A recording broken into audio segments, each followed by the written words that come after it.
Yo. Greetings, gamers, and welcome to the 29th live stream for the MisfitGamersStudios. I am your host, Vortex, and this is D&D Discussions. Today is going to be a really fantastic episode. We have a lot to cover. Kage is back in the studio with me as well. Oh, wow. We already have a new follower. Serotonin, thank you so much. Yes, you're super stoked for the stream. Thank you so much for coming in and dropping the follow. So, yes, we have a fantastic stream. Kage is back with me. I have the special guest, Lolcypher, back. He was with us this Saturday for the Evil playthrough with Baldur's Gate. He also joined me on Thursday to chit-chat a little bit.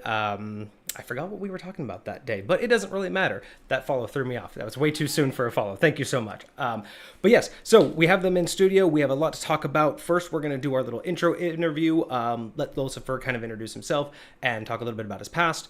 Then we have, of course, every Monday, our homebrew review, which Cosmic has sent in another item for us, so we're going to review that. And then we're going to end up with the main topic of the title today, which is going to be campaigning with minis, where Lolcypher is going to give us a little bit of insight about how he plans campaigns, encounters, and generally just why he uses minis and how he uses them, because, of course, something I can't really talk about because I don't use them. So without further ado, I'm going to bring them in, unmute them, and get them in here, and we're just going to roll. Hope you guys enjoy the stream. Again, Serotonin, thank you for the follow. Join us as we continue our topic. So, welcome into the studio, welcome back, and welcome officially. Thank you. It's What's good to be here. my friends? How's it going? Oh, everything is going fantastic. Everything has been going fast, but fantastic. And that's the way life moves, unfortunately. So good. Lolcypher, we had you on Thursday and Saturday, but I wanted to wait till we had now in the studio to really let you have like a full opportunity to introduce yourself, let us know a little bit about you. Then we have some questions for you, kind of like I have for everybody. So yeah, tell us about yourself. Lolcypher here. Been DMing for, it's been, like 8 years? Yeah, I think easily. Never really got to game as much as I wanted, and that's despite being able to run multiple games at a time. Recently been playing with minis, which is the whole topic of the show. Let's see. Yeah, that's pretty much all I need to know right now. All right, excellent. So first question I always like to ask our guests, depending on how much you wish to share about it, but of course, aliases. We all have our own. The show is always big about keeping everybody's anonymity solid. And again, everyone has a past, right? Mine's from my gaming past. I'm really strong with, gamer tags, and so that's just followed me everywhere. Kage has talked about his past. So, of course, we're always just curious, what you're willing to share about your alias, about Lolcypher, and, what it means, where you got it. I'm curious how much of this I actually know. And yeah, it's also because we've known you for years. I mean, we all basically know each other since high school, if y'all need to know that. Oh, that's longer than that. Yeah, them longer than me. I met them in high school, and they were friends long before that. So, it's almost 6th grade. Yeah. It's been a long time. So we're really curious because we've all gone through different aliases over life. We're really just curious about where you landed on this one. Lolcypher is actually my PlayStation gamer tag from when I had PlayStation Online back in 2006. Wow. Okay, so you've had it a minute. Yeah, I got a free month subscription way back in the day. This is when we first got internet, right? Right. And it was like, hey, don't pick up that phone. Right on the internet. Those days. too much screaming in your ear. No, because you drop the connection, and I'm trying to download something. So I got a month, was able to try it out, but we didn't really have the finances to keep it going. It wasn't worth it. So I got to try it out then, and then it stayed on the shelf for a while, and then I resurrected it in 2009, 10. Yeah. So a couple year gap. Little bit. Now, when you say you resurrected, it's just like your I got like a PlayStation 3. See, that they going got back into the Wi-Fi. gaming I lived at a new scene. place. I feel that. So Right, at like- this point, it being so old, Had a job. do you even remember like what it was from or what inspired you to make it, or is it just the fact that it is Yes, I so do. old that I you use do. it now? So, back then, I was a angsty little Christian boy who was diving deep into like the Christian mythos, right? Like all the high fantasy shit, like angels and Mm-hmm. Mm-hmm. Nephilium and like a whole bunch of stuff, right? So Right. I was like really diving deep into that and just into the mythos, really kind of like exploring that. And so it was a The only the if you know you know right, it was shit. like while I was it was also like while I was rebelling and all this stuff. So it was like I liked it because it sounds similar to Lucifer, Of course. right? And LOL Cipher, like it's a like the cipher you got to figure it out. It doesn't mean what it looks like. So it's like I was able to use that and just like subtly annoy my family. So you actually came up with that. You actually crafted all of that. Yeah, Nice. Excellent. It's very cool. as an angsty kid. I mean, it's what you do. It's what you do. Right, right. Well, and it's so funny too. It just the things that stick with us, you know, aliases and all of that. Like, just how many you might go through, especially during the era that we grew up in, with just going from the different types of online styles and platforms. I mean, Yeah. watching online gaming change so much. There was an era where usernames didn't matter. Like there was the starting era where that's really all you Usernames had. Never mattered in the early days. Yeah. Well, there was a point though where it did, where especially with like PlayStation, it mattered because once you chose that, every game you hopped on, Also, that started coming out I don't know if online, you guys right? Messed around too much with the instant messenger stuff. Like that was when you were in those old school like. Oh yeah, chat and you could rooms. just change your name on the fly, like Yeah, it didn't and, like, matter like what you it was were. ridiculous. But once you started having like the PlayStation Network, the Xbox Network, where that started was your knowing name, you it was as that. because there was an era where it was every game needed a new name, and you would change it out based on like the Wild, it's a Wild West game. Oh, You it's a let enter sci-fi your name game. as you start or You would whatever. change it, but once it started mattering, like this is it. This is like my thing. I'm logging in as this person.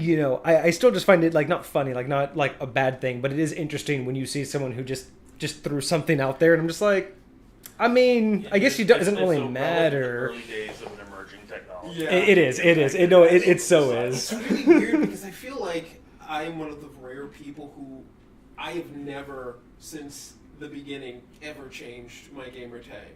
Yeah, Like, I've never had any pretty much iterations of it. Like, and I was really fortunate that it was never taken. I've pretty much always had Vortex. Like officially in terms of like the That's- internet gaming, I've pretty much always had Yeah, Vortex. when I stopped upgrading my console and I switched over to PC gaming, and then Steam took over my wallet, the gamer tag just it migrated over and it became my Steam thing. And So Cosmic says he did play a character named Lucifer once. It was Lucifer McPurr. It was a Tabaxi Ranger Druid. Lucy for That's cute. That's too I cute. like love it. All right, excellent. So in terms of so you've been DMing for about 8 years. yeah. So like two-parter question? What was your introduction to D&D, and what between then and then now? What was like your introduction, and then what was your major influences that really got you into? Because everyone has an introduction of how you learned or started, but then there's what really drove you to keep going and got you to here. Okay, so I think everybody grew up with the subtle impact. D&D is such a societal thing. Even if no one's ever played it, right? You've heard about it. It's been mentioned in just the social wording of the day. And you want to right? talk about growing up Christian, The pop culture. a lot of the people in the Christian community instantly deemed it Oh, there was Matter. huge satanic coding in absolutely the 80s terrible. with that shit, It but was crazy. it's woven itself into the fabric of society. So it comes up in pop culture. It's referenced all the time. So even if you've never played or never known anybody that's played, you've heard of it.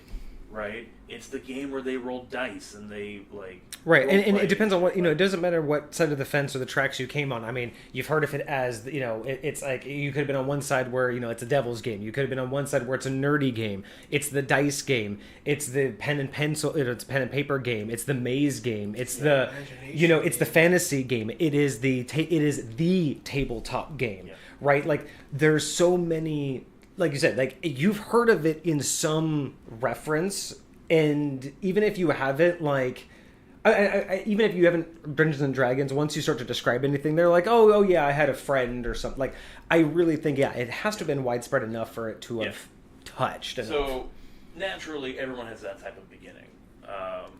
There was a group of people that played it in high school that I was loosely, like, they were, so you know how you have, like, friend circles, right? They were in, like, one of the outer circles of friends. They were more like acquaintances. You kind of knew of them kind of more than, like, actually being friends. Right. Right on that cusp. And they played, and I kind of, like, picked up a little bit of that, and then, there was a couple of movies that came out, those horrible movies. What movies? The Dungeons and Dragons movies. See, you don't remember them. They were that You're talking bad. about those animated movies? No. I'm talking about, like, the 2000... Yeah, I definitely don't remember that. I blocked that out of my memory then. Oh my gosh, that's crazy. So, there's that. And then, my first game was that you brought me to. Oh, let's not talk about that. That's not. No, you didn't even play that day, so that's not your first game. You're not allowed to bring that on me. No, your first attempted game. My first attempted was game a failure by my prior DM, and that was a total failure. We're not talking about that because you didn't game, so therefore I don't take any responsibility. I take full responsibility for taking you to a bunk party. That's fair. With the intent of D&D, that did not happen. I will fully take advantage. That's me. But I did not take you to your first D&D game. That's no. That was. Wasn't it? I'm still embarrassed over that. I'm still okay. embarrassed over that. Say no more. And then I was able to, like, play tangentially through a couple of online games.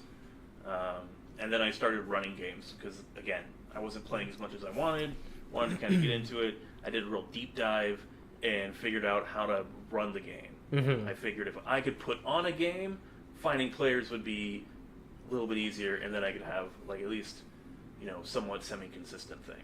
Right, yeah. And that's worked out fairly well in my various attempts. Well, and that's the thing too. I mean, there's no wrong way to play, so just play. Yeah. If you have to be the one that starts the game, I mean, it's like that's a common trope of a lot of younger gaming groups. When everyone comes together and they're like, no one knows how to play, but we all want to play. Someone eventually has to stand up and do the hard part, which is read the first book. And I will say one thing: by doing the deep dive and, like, becoming a DM and running the game, it makes it a lot funner, in my opinion, when you do become a player in someone else's game.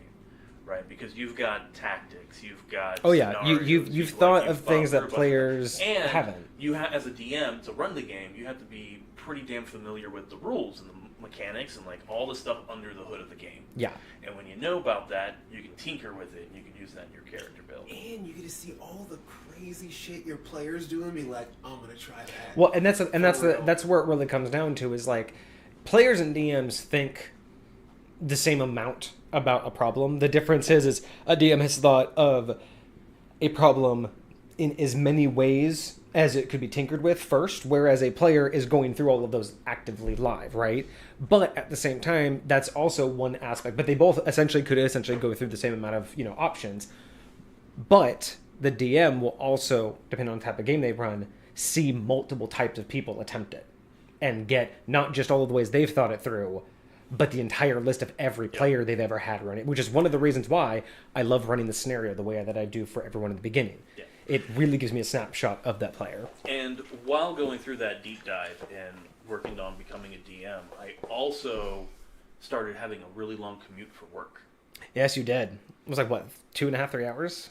Yeah, I was commuting 1,000 miles a week. And even before then, Bay Area traffic is really bad. So even though I would only be like 20 miles away, doesn't matter. You could only go freeway, and that meant like an hour drive each way. I mean, it's only 20 miles, but when you can only go 2 miles an hour. Yeah. So, I chewed through all of my audiobooks, radio and music started to become kind of boring, and so I turned to podcasts, and I found some D&D live play podcasts that had been going on for a few years. So I had like a long backlog of stuff, right, that I can go through, and with a long commute that then became much longer, because when I was commuting 1,000 miles a week, it was more like 5 hours of commuting a day. Right. And when you have that much time in the car, you can chew through audiobooks and podcasts. And so I got to the point where I quickly got caught up.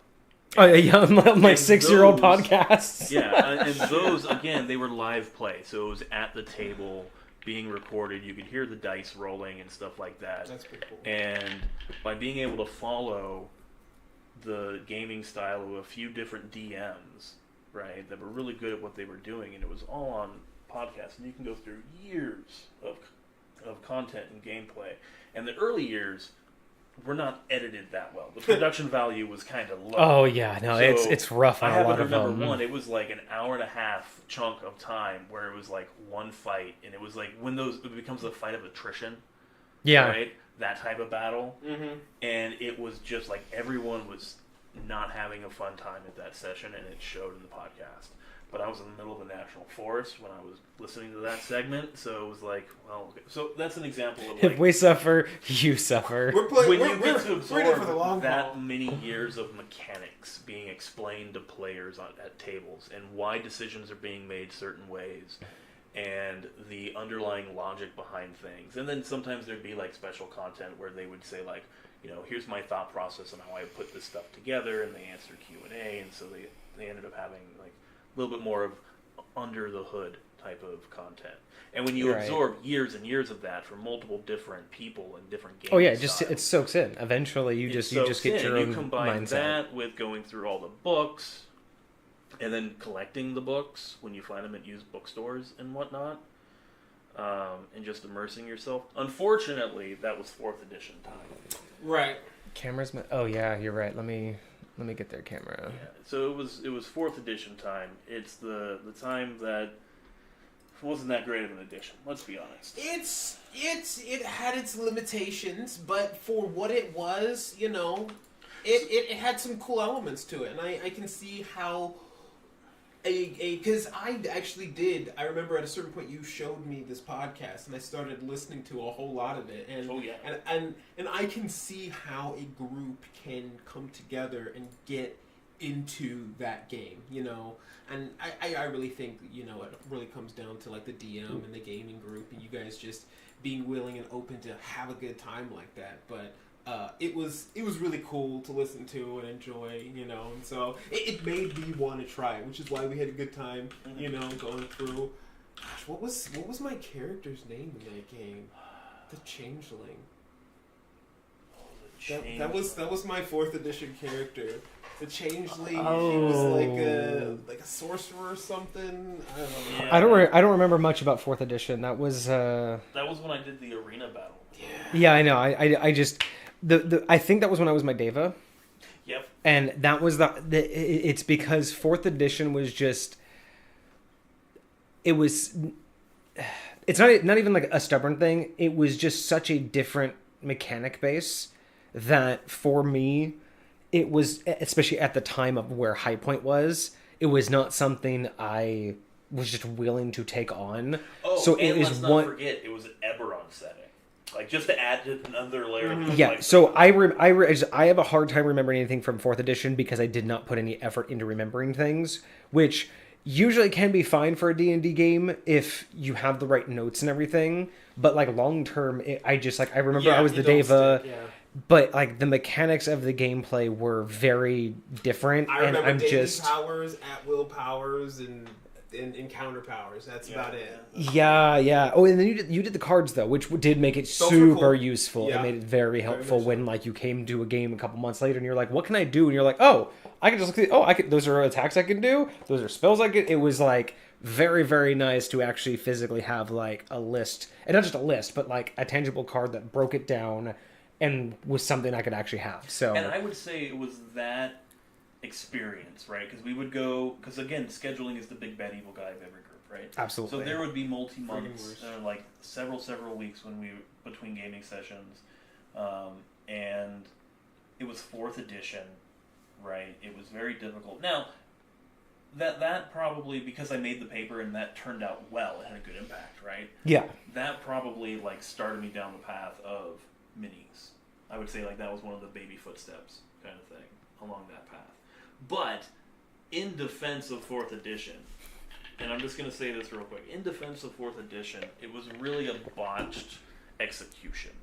So had Wizards been able to do 4th edition the way that it was designed from the beginning, it would have been perfect, because it was meant to accompany a video game, much like Baldur's Gate 3. Interesting. And it was going to be not only that, but also virtual tabletop, right? They were going to have it essentially be Roll20, but years and years earlier than Roll20, right? It was going to have this, it was going to be like an online tabletop hybrid edition. So that way, for like a good while. right? So that way, it was also part of Adventure League. It was part of the thought process. So that way, you could take your character, and as long as your character didn't have like any funky homebrew rules in it, you can take that character from table to DM to DM. And if it was like, and because it was online, it would be easy to transfer. The DM could easily read it over and make minor adjustments if needed. Right? It was meant to accompany this virtual tabletop to where you can go from your table to the virtual screen, and then back to your table at the next session, and that like it would be. It sounds good. But the software part of it, the online part of it, never came to fruition. So you had the tabletop half. You had the rule set. You had the mechanics, the way everything was structured, and modular system. Like you had it all for video gaming. Right? Yeah. That's what it was based around, because it was the other half. That was one of my always software complaints. side. That was always what I said. Is it felt too much like a video game. It's because we were missing the other half actual of the conceptual design. So the execution of 4th edition that we received, that the world got, was a botched execution. It was a video game on paper. Had it been able to actually be executed the way it was designed, we might be having a different conversation today. Yeah. But that's not the world we live in. They screwed the pooch, and 4th edition is the forgotten edition because of that reason. Good reason, though. Good reason. Cosmic says you could say that you took mini footsteps to minis. Mini footsteps to minis. Excellent. Okay, well, that's... So can you... Now that you've had so much, because obviously you've gone through so many over the years, but now that you look back at the ones that have influenced you the most, the ones that were most helpful, or the ones that were the most entertaining... Any podcast you want to shout out? I mean, obviously no payments or anything. It's just, but in general, for anyone interested in getting into podcasts or who, are looking for a new one, any that you went through all over these years that you happen to remember, like outright, were ones people should go check out. So, I haven't been following them over the last couple of years. I've kind of stopped following the various gameplay podcasts, and I've switched over to like news and sciencey podcasts. Fair enough. And more audiobooks, right? I don't have a stupid commute anymore, so I actually don't have the time to go through all of the games. So I would get like 6 months behind, right? On episode, like when I was current, like I started getting 6 months and like further and further behind, and it got to the point to where it's like they've started a new arc before I finished, or even like was able to finish the last one, kind of thing. And it just, I haven't been following them very much. Right, but do you remember any the ones from the that time? Were like super monumental to me? Dungeons and Randomness was a huge one. I heard that one. You want to put this in chat while he's typing it out? I run my he's saying it. game Can you type it out? in that setting, in the Theria setting, from that podcast. So Theria was a Kickstarter that actually grew into a new book, right? Into its own actual setting book. Theria is the setting that is in that podcast that I mentioned. And it started Dungeons out and as Randomness. Dungeons and Randomness. Yeah, it started out as just like 4 guys sitting around a table with like a single mic recording it. Like it started super rough. And then it grew to a full-time thing. Okay. And so they've spawned the Theria setting. After about 8 years of the podcast running, and pretty much weekly gaming sessions in that setting. Wow, yeah. That'd be a lot of content development. Oh, yeah. Right? I mean, you saw the backlog of... Oh, yeah. It was like, in order to get caught up when I introduced you to it, it was like 1,500 hours of. I will say podcast they time. did do a good job. I think at certain points in there they take a break and then they do like a decent like recap of like what happens. You don't necessarily have to go through all the episodes, but That's true. like if you have the time, if you got the stupid commute, if you can catch up like that, shoot, go through it. Like get all the specific details. Yeah, and at this point, they've got to be close to 3,000 hours of content. That's crazy. That's crazy. Kage, can you make a note to have all of these listed? We'll update these also in the resources. Throw them in the Discord? Yeah, and just do it in the stream chat, because that's where I like to just do the notes in there, and then we'll migrate those to the resources page. Okay. So they're the ones that they did end up doing a Kickstarter because they wanted to do a book for their setting, and I backed their Kickstarter, and I got their setting book, which is amazing. And that's what we did our 4th edition in? No, that's when we went over to 5th. Okay, so we went into Theria with all the 5th of the edition. Discord gaming was in that session. Gotcha. I remember that. I actually did a series. I did a 5-part series where I did a deep dive into the Discord that I did my 5th edition Discord gaming. So for the Orc campaign. Oh yeah, that was a lot of fun. Yeah, I did. I did a. Triton. Yeah, I actually went through the entire Discord, so I went over. I basically kind of like, because it's been a couple of years since we've done that, so I did a 5-part series where I went over all the aspects, what I remember from building it, how I built it, and what I would do differently now. But it was a lot of fun to do all that in. If anyone All right. wants the setting book, look it up on Amazon. Again, not affiliated, not paid. Not paid, but it was a fun and interesting. Is there? Oh yeah, there it is. Dungeons and randomness. That's not gonna really help because it's not gonna autofocus anymore. But that's fine. But yeah, absolutely worthwhile. Did I tell you about the flip coin? The flip coin? Yeah. Oh, did I actually show you that? It's in one of the episodes. So we did it. We did an unofficial sponsorship. It's basically I'm gonna actually buy it once I have the money. I'm gonna buy the full set. So these guys make this really nice metal coin that the inside is beveled. So around the edges there's these triangular bevels, and there's a marble inside. The top is etched with a set of numbers. So you flip the coin, and wherever it lands, each side of the coin will have different numbers labeled on it. And whatever side you see the marble pop out of is the number you rolled. So they're flip dice, and there's like there's a nice set of them, of like 5 of them. Oh, nice. So I'm definitely gonna buy that soon. It's like $200 though. Ooh. But they are fucking. Oh yeah, they're nice. I want at least a set. Like I said, I'm a dice goblin. Yeah, like it is I'm totally gonna get that's just an investment. I know that feel. Not with dice though. I know it. Facts. So let's see. Talked about your influences and your start. I think that's most of the questions that we like to cover here. So, what would be? Okay, here's 2. I'm gonna go refill my water, but here's a good talking point. And I don't think I asked you this one too, so this might be a good talking point just in general. All right. Because I've given a lot of my own advice, so I've already probably gone over these. So, Lolcypher. With all of the things that you've learned now, what would be your biggest piece of like DMing advice for newer or soon to be DMs? Like, either have a couple sessions under the belt, but obviously, aren't well versed in it. So that to DMs.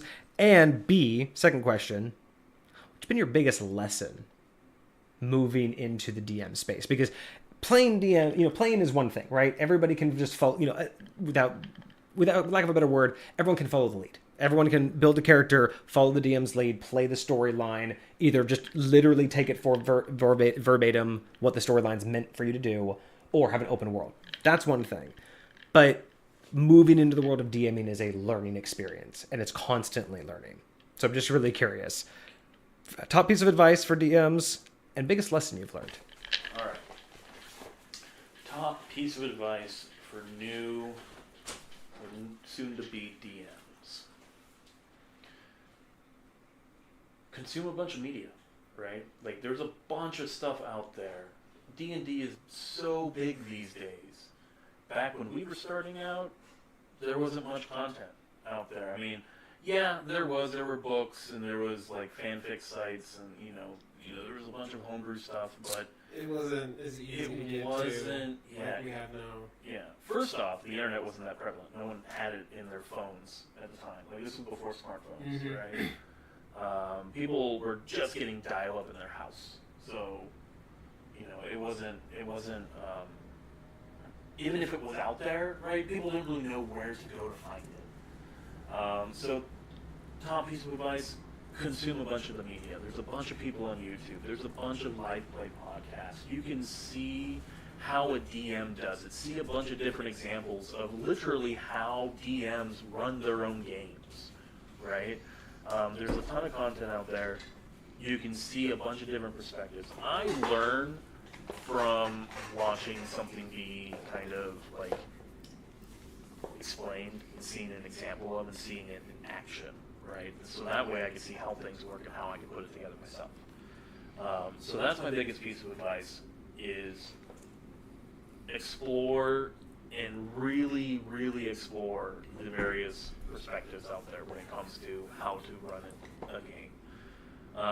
Second, that's a good one. So my biggest lesson learned, though, follows up with that.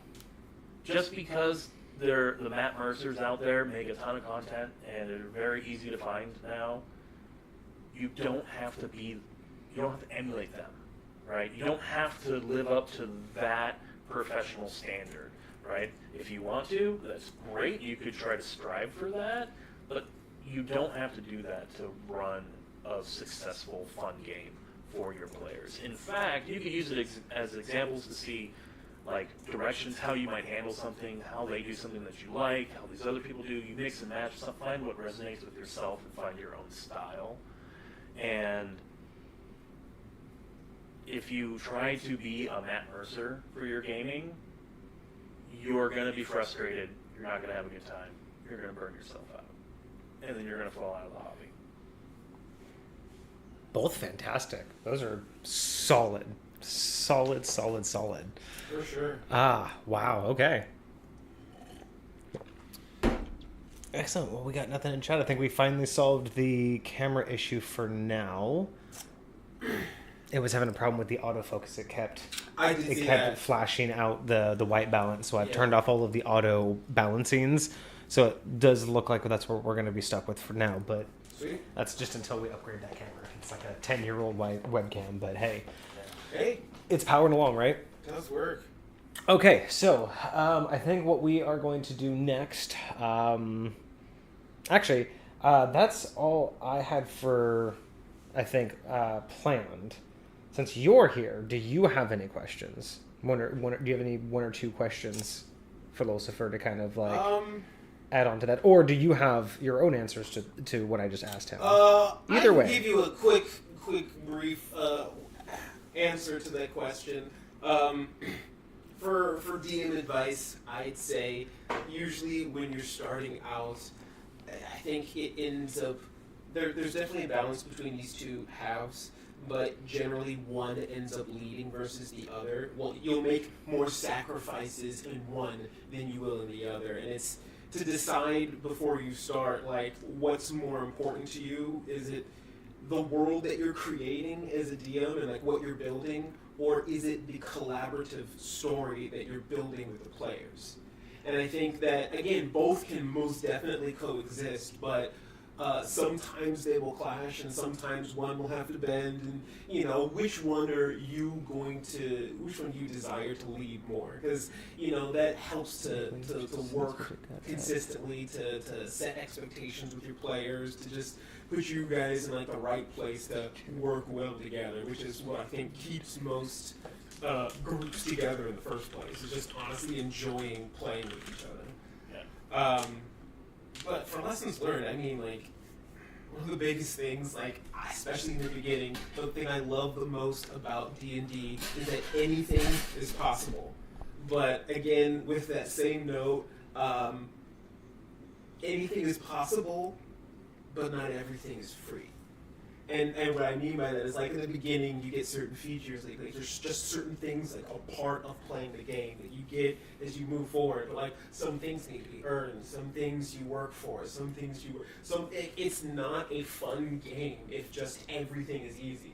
Once you learn all the cheat codes, like, you just, like, you're OP. There's no point in, like, actually struggling or striving for things, you know? I feel like there is an element of challenge that is meant to be in here, and, you know, finding what that balance looks like for you and your players is nice. But I do want to know, for Lolcypher, what do you prefer? If you had to choose being a DM versus being a player, is there elements of both that you like, or do you have a preference? Oh, dude, I love both.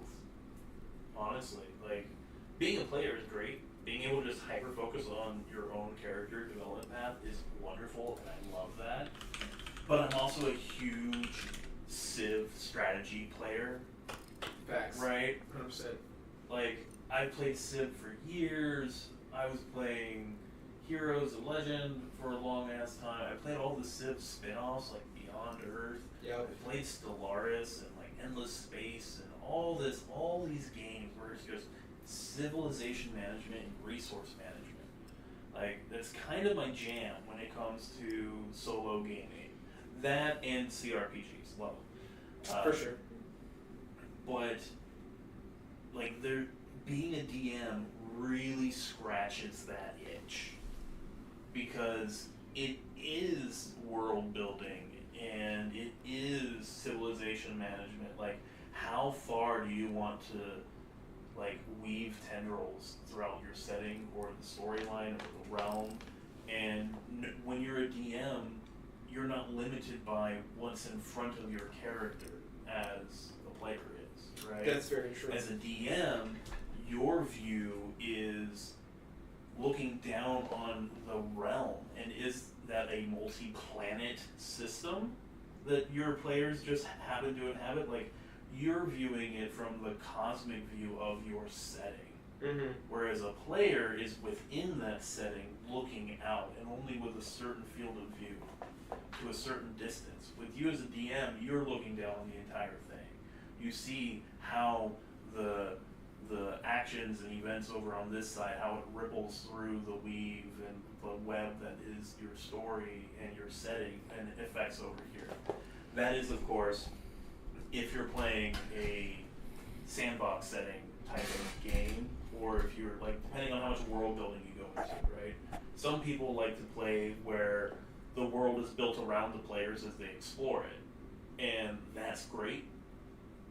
But for me, it's really difficult to, like, metagame in that possibility. Like, it's great to do that, but I like collapsing that probability field. I know exactly what you're talking cohesively about. building something. See, I'm weirdly the opposite, and I don't know why I'm like that, but, like, having, like, being able to actively put strings together as things change, like, that gets my brain to do that fuzzies, too. Like, that's great. Like, and that happens all the time. That's the character input, right? I don't necessarily, like, plan out everything, but based on what my players do, I would know what ripple effects that would have, how far they would be, and what, like, chains of events that might trigger or could be played off of. Right. So why I wanted you both in here. This is great. I just again, it's all that great. I want to try something real quick. Sure.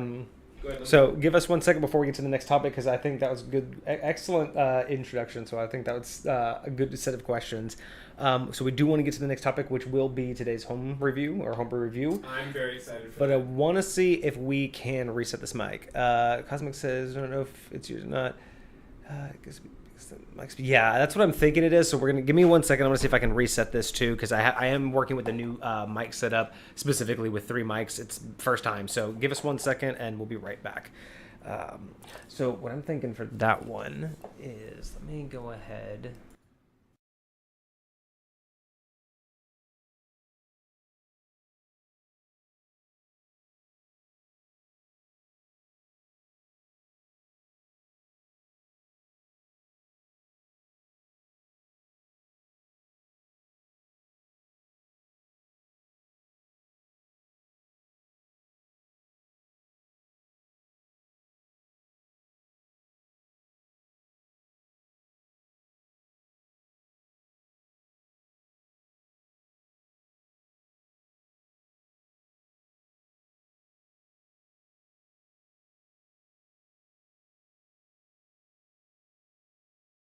And I've turned down all the... Okay, so I've turned down all the settings. Hopefully that will be a little bit better. This is a phone camera? Yeah, it is. It is. We are... It's probably just burning battery, but we'll get to that one when we get to the No, minis. I was just looking at the screen. I didn't see it on the background. Oh, Yeah, it's yeah. not on that. We're it's not the on camera. that one particular If setting you yet. want, I can give you my. Is that USB-C? I can give you my battery. You can just plug it in. Oh yeah, that's fine. It's probably not that big of a deal. It's just gonna be something for later. All right. Well, I'll just have it ready. Yeah, we're at 70%. We're fine. Okay. Hopefully the audio is better. We reset everything and moved the mics a little bit further. Testing 1, 2, 3. Can you hear me? Kage is still echoing so far, so I don't know. Disrespectful. I don't know what we can do about that. That might just be an issue. You want to try your mic? Testing. 1, 2, 3. So is it all of us or is it just Kage's mic? Because that will be. I don't know what we're gonna have That will to. help with troubleshooting. Let me see if I can. The problem with echoing though is like. The thing is like we have nothing putting the audio back out, right? So there shouldn't be any feedback. So the echoing must be isolated to the mic Yeah. itself. My inputs. So just your two mics are having the issue. It's probably because they're so close to each other. Yeah. I don't know. I don't even think it'll. I know you Mine said is this one just was- like Yeah.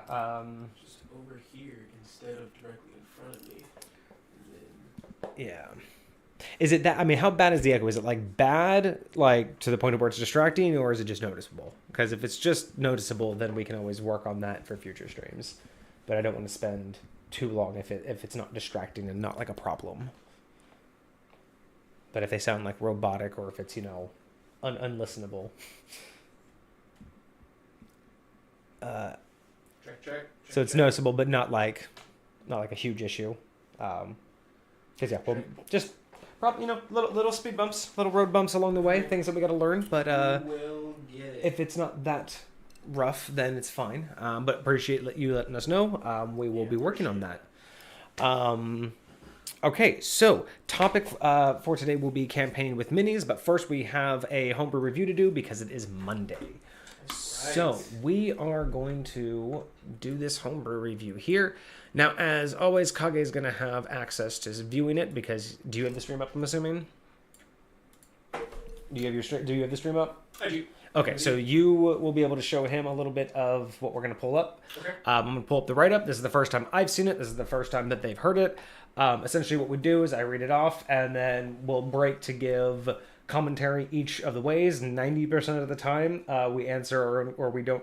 We have questions that will literally be answered in the next sentence, but it is fun that way. It's kind of nice to stop, pause, reflect on what you've read so far, and build the idea as it goes. Because that's what I like to do. Instead of reading it all at once, I kind of like to play with the idea as I go with it. Right. So this one is also from Cosmic. So let me go to the PC cam, and then we have it here. Boom, PC cam, let's go. Hello, PC cam? Why aren't you on here?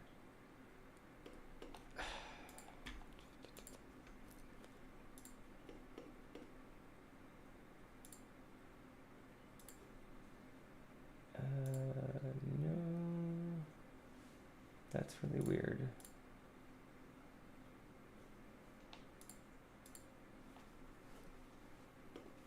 Okay.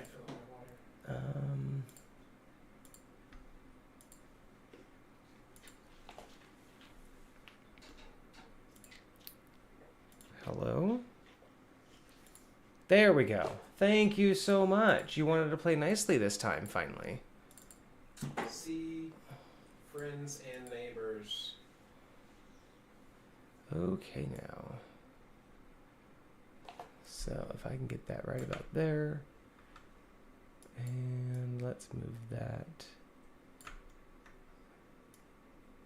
There, okay. So that's mostly visible in chat now. For the most part, yeah.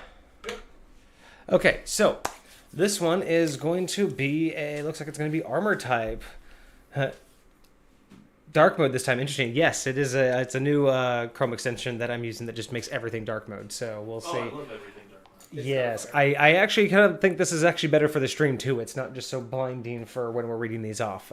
So hopefully it's better for the streamers. All right. So today's item is going to be is going to be a piece of armor. So we have easy on the eyes. Yes, it is. So Gauntlets of Regenesis is our item for today. The item type, they are gauntlets. They are defensive and offensive. They do require attunement, as many of the items that he has given us are.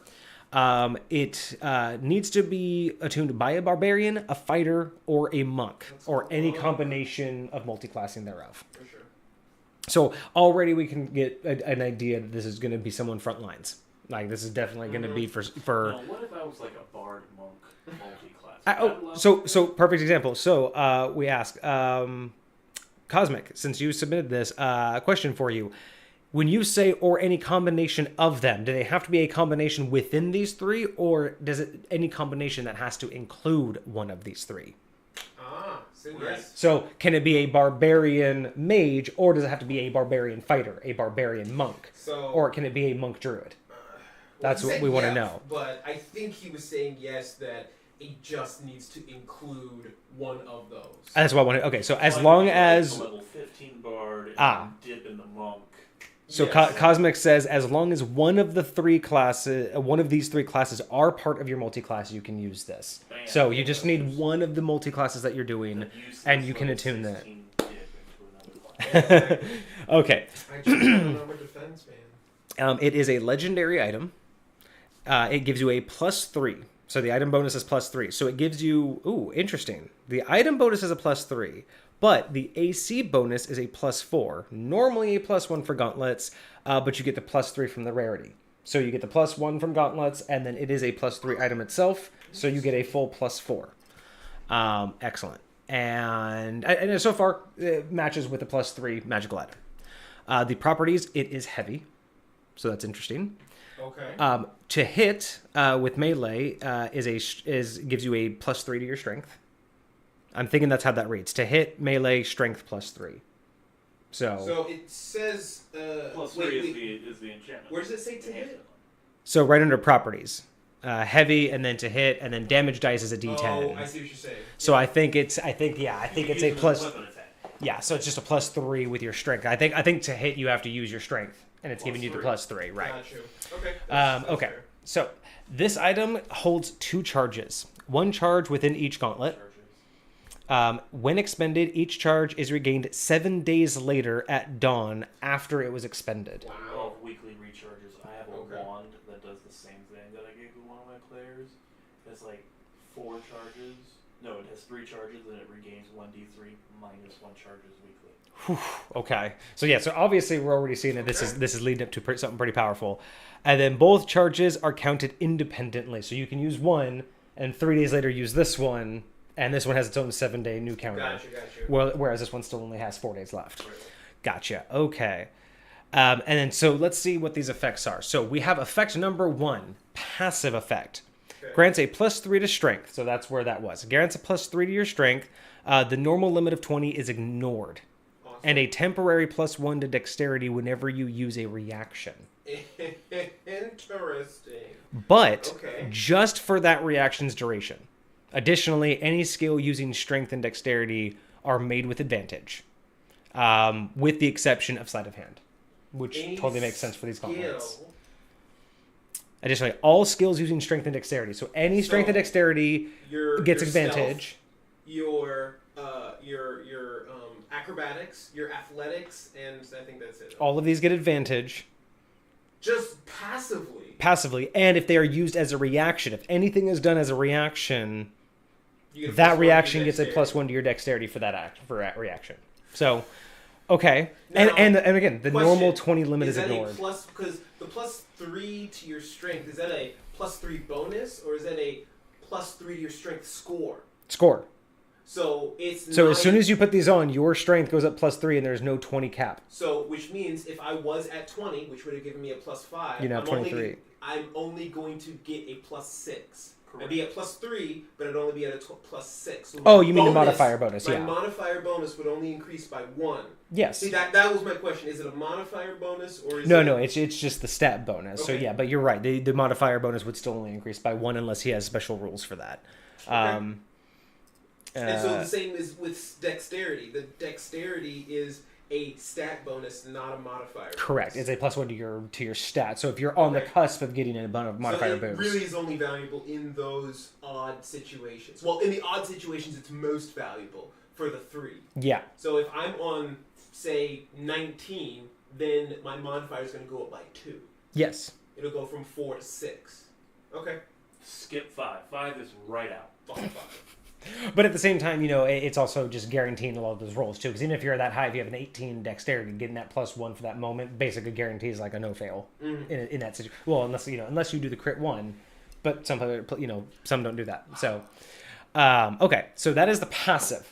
So you put these things on, you get an instant +3 to strength. Cool. And I can definitely see why Sleight of Hand would not get the bonus. You got big old gloves on. Exactly. It's not really going to help you out there. And then you get the advantage. Okay, so effect 2, combat. After taking melee damage, when you hit the creature that last attacked you back, so when you re-attack your last attacker, deal double the damage they dealt you. Except if they hit you for 10 HP, or example, if they hit you for 10 HP and you hit them next turn, you deal 20 damage to them. This stacks with the critical. This effect can only apply to melee damage, non-magical, and magical. So does that count as like a bonus to the damage? Because earlier That on is my it question. read out the bonus. The So damage. it's a D10 of Right, so its in that damage roll is a scenario- D10. So in that scenario, you get hit, you take 10 damage. You hit this motherfucker back, and you roll 1d10 plus 20. That's damage. what I would do. Okay. So Cosmic, can you confirm? Is this combat damage? Does it remove its own damage roll and it only does what was done to you, or is it on top of your damage roll? Just it's I'd roll it as on top of the damage roll. It's based on right now. So that is the damage output. The D10 only applies if you haven't been hit by someone, or if you haven't been hit by the year. Interesting. So if it you attack overrides. anyone, you get a D10. D10's your damage I took roll. 1 point of damage that round, and I'm gonna smack you back. I did give you 2 points of damage. Fuck you. That's okay, but that's exactly what he's saying. So Now, yes, is this an option? Do you get that if you've been hit, or do you have to take it? Like if I only got hit for 1 damage, could I choose to roll the D10 anyways for a chance to get more damage? Is So- this, so- is this not an expenditure of a charge? Are we there yet? Or Not is yet. no, we haven't done the charge. This is just okay. these are just what it it does. passive? Yes. Okay. So good question. So is this a choice, or is this how it happens? If you get hit for 1 HP, do you deal 2 HP and no matter what? So it's a force thing, but it doesn't apply to taking range damage. Okay. So, range but it damage. is still force. So yeah, if someone hits you for 1 hit point, you are only going to hit them back for 2 if you attack them this round. However, if you change targets, you'll get your D10, and then it's Now, only the what next if I- round. So what if he's I no longer throw the last something one. at that guy? Do I get to like? No, it's only the gauntlets do the damage. damage. It's only the gauntlets that do the damage. Okay, so if you haven't been I thought he said that range doesn't trigger this. yes, but So you have to do melee with these to inflict this damage. Right, but what I'm saying is, let's say I get hit with an arrow. You're 20 feet over there. Oh, and then you shoot me with an arrow and I take 10 damage. And I jump over there and I punch you in the face. Now, am I going to deal you 20 damage? No. Or did the You're gonna range roll. attack You're gonna have to not roll. have The to range roll? attack does not count for That's- the yeah. last person to attack you. Now that that's been stipulated, what if you hit me and you do 5 points of damage, or you do like 1 point of damage? What if I like throw my phone at you? That's going to do its own Scratch you? damage. That's not the gauntlets. Okay. Only the gauntlets will do the required output to the last attacker That's last what I mean, round. right? If you don't want to be forced to smack this guy for 2 damage, Or attack someone else. Because Just remember, throw it's a it's fork it's at the you. last attacker last round. So it's not the last person to attack you. It's only the last person last round. So if you attack is me, that what it is? if you attack me and I attack Brian, Mhm. and you attack me again, then you're still my target. But if I go back to Kage and then you don't attack me next round, that's been overdone. Like we've overdone the idea that you were now my last target. So now if I go back to you, you didn't hit me last round. So basically, deal. the only way to ensure that if he does 1 damage to me, I don't do 2 damage next turn, is to just not attack this person the next round. I can do any other action. I would assume that, or yeah, because it looks like these gauntlets have locked in. You attacked me last round. Whatever damage you do, I am locked into doing that damage to you if I attack you next round, period. So the only way to get out of it is to remove that thing that made you the last attacker. So it's the end of the round. I'm bringing up the caboose of the round. Yep. So he says range damage is its weakness. Yep. So remember, you also got to think, this is definitely a higher level gameplay too, because you're not going to be low level getting 1 point damage. But then again, if they fail their damage roll. So just to confirm, right? It's the end of the round. I'm the last person in the initiative. I hit you for 1 point of damage.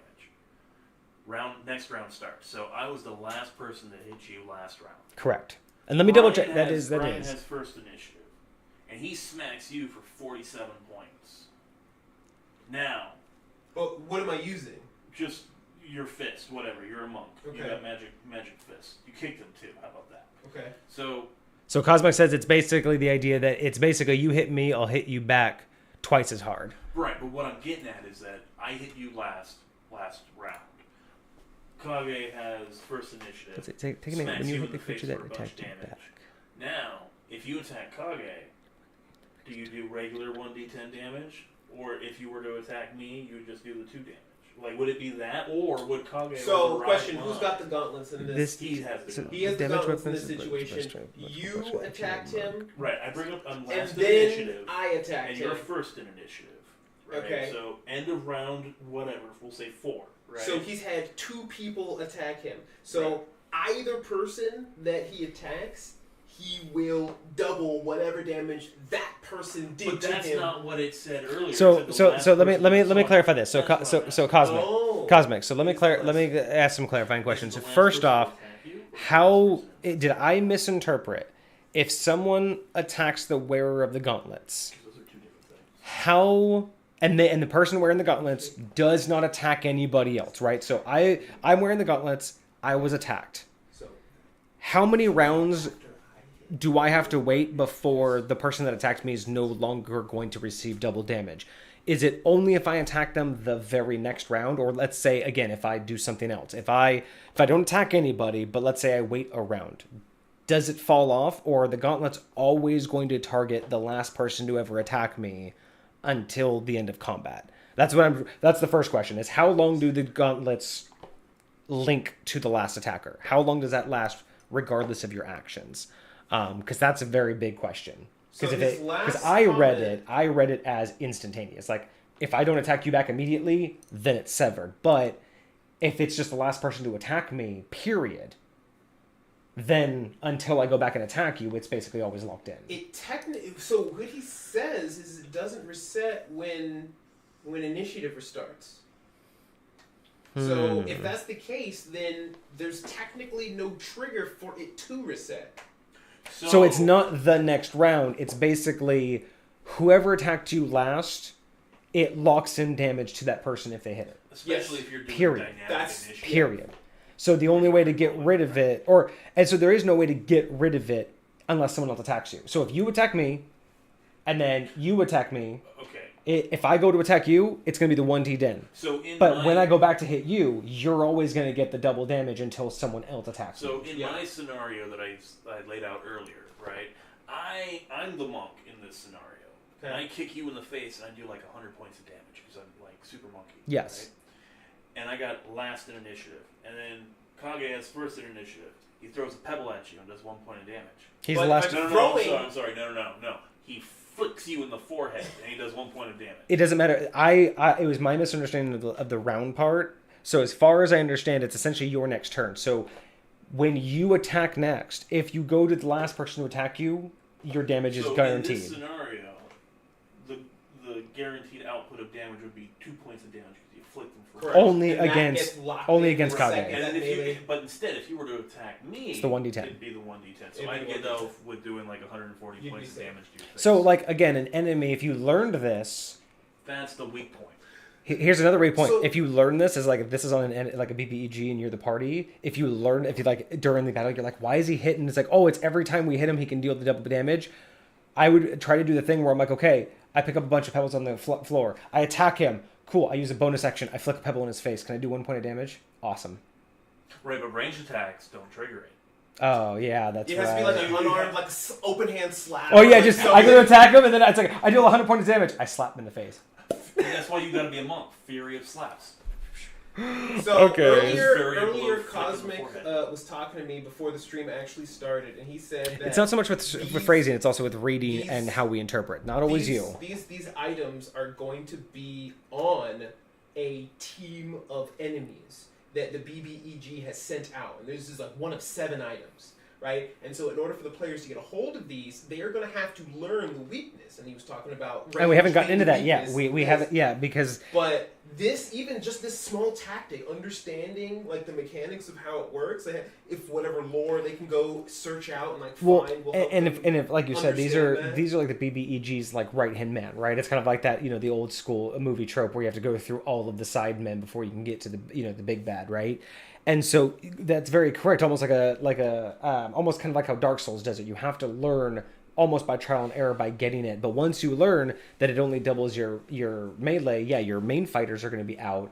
But if they can just hold back and take those, because again, you're thinking long game, right? This is going to be late game, past level 10, probably past level 15. Most of the games that he talks about are like level 18 plus items. So you're talking about being able to deal 50, 60 points of damage easy. But no. But they would be blowing 50, 60 points of damage in a melee attack. Melee damage. It could even be melee spell damage. Ooh, shocking. Because shocking grasp, because inflict wounds. These are all technically melee. And that's what I'm saying. So this is why it would really focus on dealing only ranged, while the beefy guys just sit there and take his 1d10 hits, because they're 1d10 plus 3s. More reason why the big bad evil guy has training and research compounds, because you have all these items, you got to figure out the nitty gritty. Exactly how does this work? Exactly. If I slap him, right? Does that mean that I completely nullify the benefit of this glove? And you only find that out by trial and error, and that's why the big bad evil guy has that dungeonous compound full of those random rooms that make no sense. Because with that lore perspective, it makes sense, and it can easily fit into your setting. You're welcome. That's kind of sick. So I think, so effect number 1 he says is passive. I think that's what you always get. I'm pretty sure this effect number 2, I think this is an expendable charge. I think it seems like... The thing we were just talking about, or like this upcoming one? I think this combat one, because I just read ahead a little bit. So there's the passive effect that gives you the +3 to strength. But I think the idea is that you have to expend a charge. And at that point, so if someone attacks you and hits you with a massive amounts of damage, you turn around and go chink, chink, charge, double.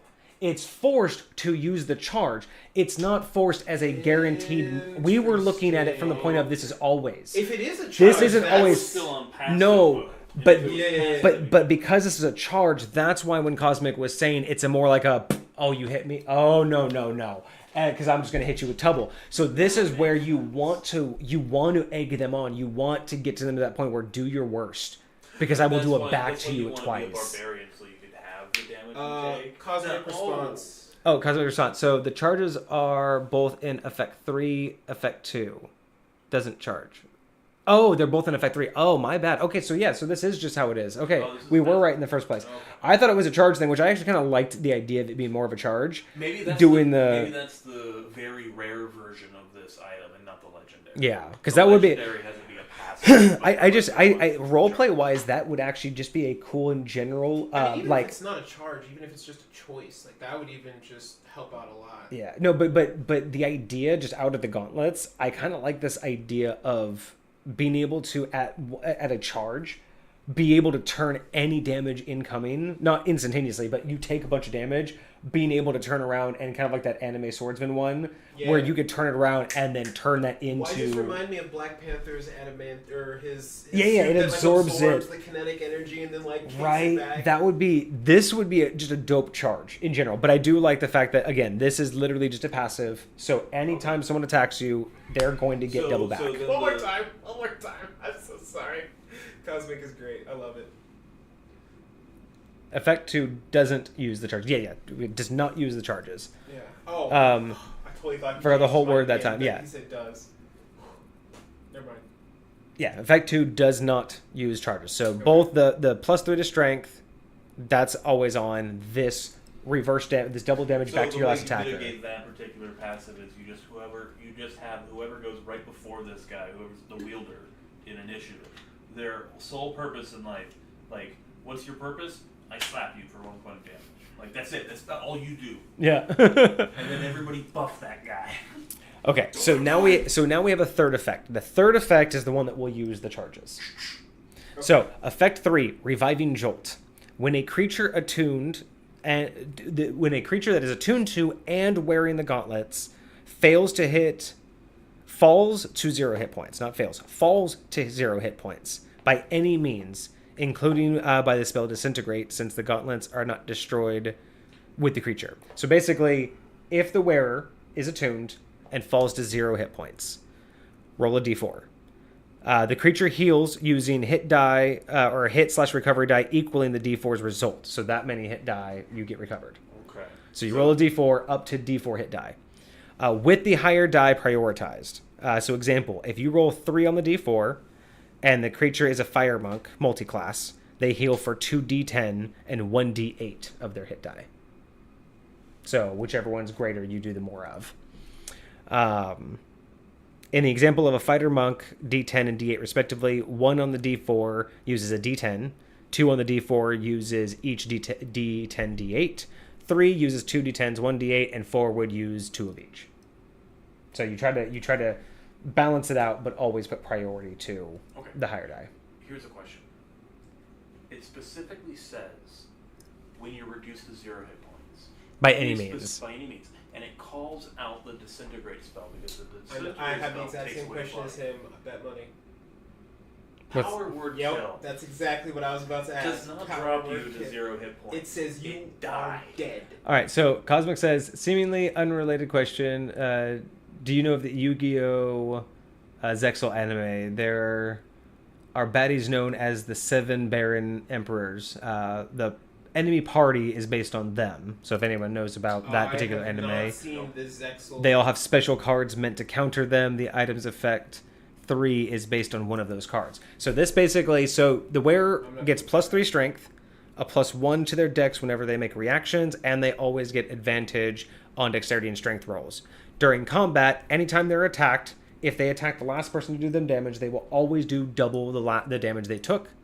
And it has 2 revives. So whenever they go down to 0 hit points, 2 times can it res you to up to 4. The mental visual, like, I'm a lich, I disintegrate you, gauntlet wearer, and then the gauntlets go, and it just grows you back. So, power word kill, Cosmic. Powered word kill. What's the rule? Yeah, Yeah. Because you specifically wrote in fall to 0 hit points. And I'm looking Power at the word Disintegrate kill. spell because I thought the Disintegrate spell said something like you're dead. No, But no, it says that you get dropped to 0 hit points. So what does power word kill? Can you read it out for us? I will read it out for Yes. you right here. Because I want to know what Cosmic thinks You about utter power a word kill. Word of power that can compel a creature you see within range to die instantly. Period. Next sentence. Die instantly. If the creature you choose has 100 hit points or fewer, it dies. Period. Otherwise, the spell has no effect. It does not drop you to 0 hit points. You die. You don't even do death saving throws. You just die. You just be dead. You just dead. Now, I will say, there isn't a save. Disintegrate has Ooh. a little bit more brutal consequences because your body is gone and there's no resurrection capability. Right. But if you have Revivify in your party and you're playing it rules as written, you could just revivify the guy on power word kill and he's back. And okay, Cosmic does accept that by technicality, power word kill would bypass the Gauntlet's revival, and Crawford agrees. Because even Crawford says if you have 100 hit points or fewer, power word kill causes you to die. Notice that it doesn't say you drop to 0 hit points. Yeah. So It even specifically Crawford. says No, for sure. you die. And again, chat. I've said this before. I don't necessarily 100% always agree with Crawford's results, but when it comes down to a rules as written, I mean, it is the guy that wrote most of the rules. So let's face it, he kind of is the final word when it comes to if you want the rule as Power word written. kill bypasses so many things. Yeah. So many And what different, level is like, it? It's like a level 8 or 9 spell. Yeah, it's it's so. up there. I mean, Disintegrate's level 6, but But yeah, I mean, if you have Level it. enchantment. Yeah, it is the highest level. Like, you're burning a 9th level spell slot in order to cast power. Okay. So keep in mind this is part of a set, and not a set specific to like the ones that we did before, where it's like the shields, or like the scales. Mm-hmm. This is a set as in it's not designed to go with other items in like a full set, but it is a set as in there are 7 of these that you will have to trudge through. Now maybe they all make a full set of armor. If they do, that'd be dope. Because that would be kind of cool, right? You get the gauntlets, you get a helm, you get a breastplate, you get leggings, you get boots. Like, imagine having like every person had a different full kit. Cool. But this is probably meant for a whole team, though. These are legendary, and they require attunement. And like that's what I'm saying. But it's also meant for a team, so you're probably meant for each person to get maybe 1 or 2 each. Unless you find a means of bypassing the attunement restriction. That is true too. I mean, that could be the cornerstone. Like, the 7th item in the set is a thing whose ability gives you to have no attunements. Ooh, here's a question for you guys. Only by having... No, it's the effect... In my mind, the way I would do it is if the wearer is wearing all 7 items, then this effect becomes a thing on one of them. Oh, if you could actually wear it all. If you actually are able to wear it all, you get an additional effect that says you don't have attunement level, or your attunement slot, available attunement slots are whatever, like 6 or 7. Right? Like I was going to say, I think I agree with you. So Cosmic was asking, what about temp HP? What if you have 98 HP but 15 temp HP? But temp HP doesn't count. Exactly. Kage said that in chat that it doesn't look at temp HP as real because it's temporary. It's basically ghost HP. It's adrenaline. It's a shield. Yeah.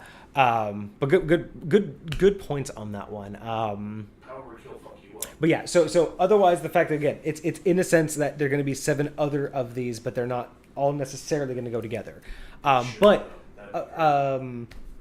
Initial reactions, I like it. I would tweak it a little bit, but initial reaction, I like it. Oh, dude, add this with Tavern Brawler. Yeah. Right? Like, this would be excellent fun for an unarmed fighter.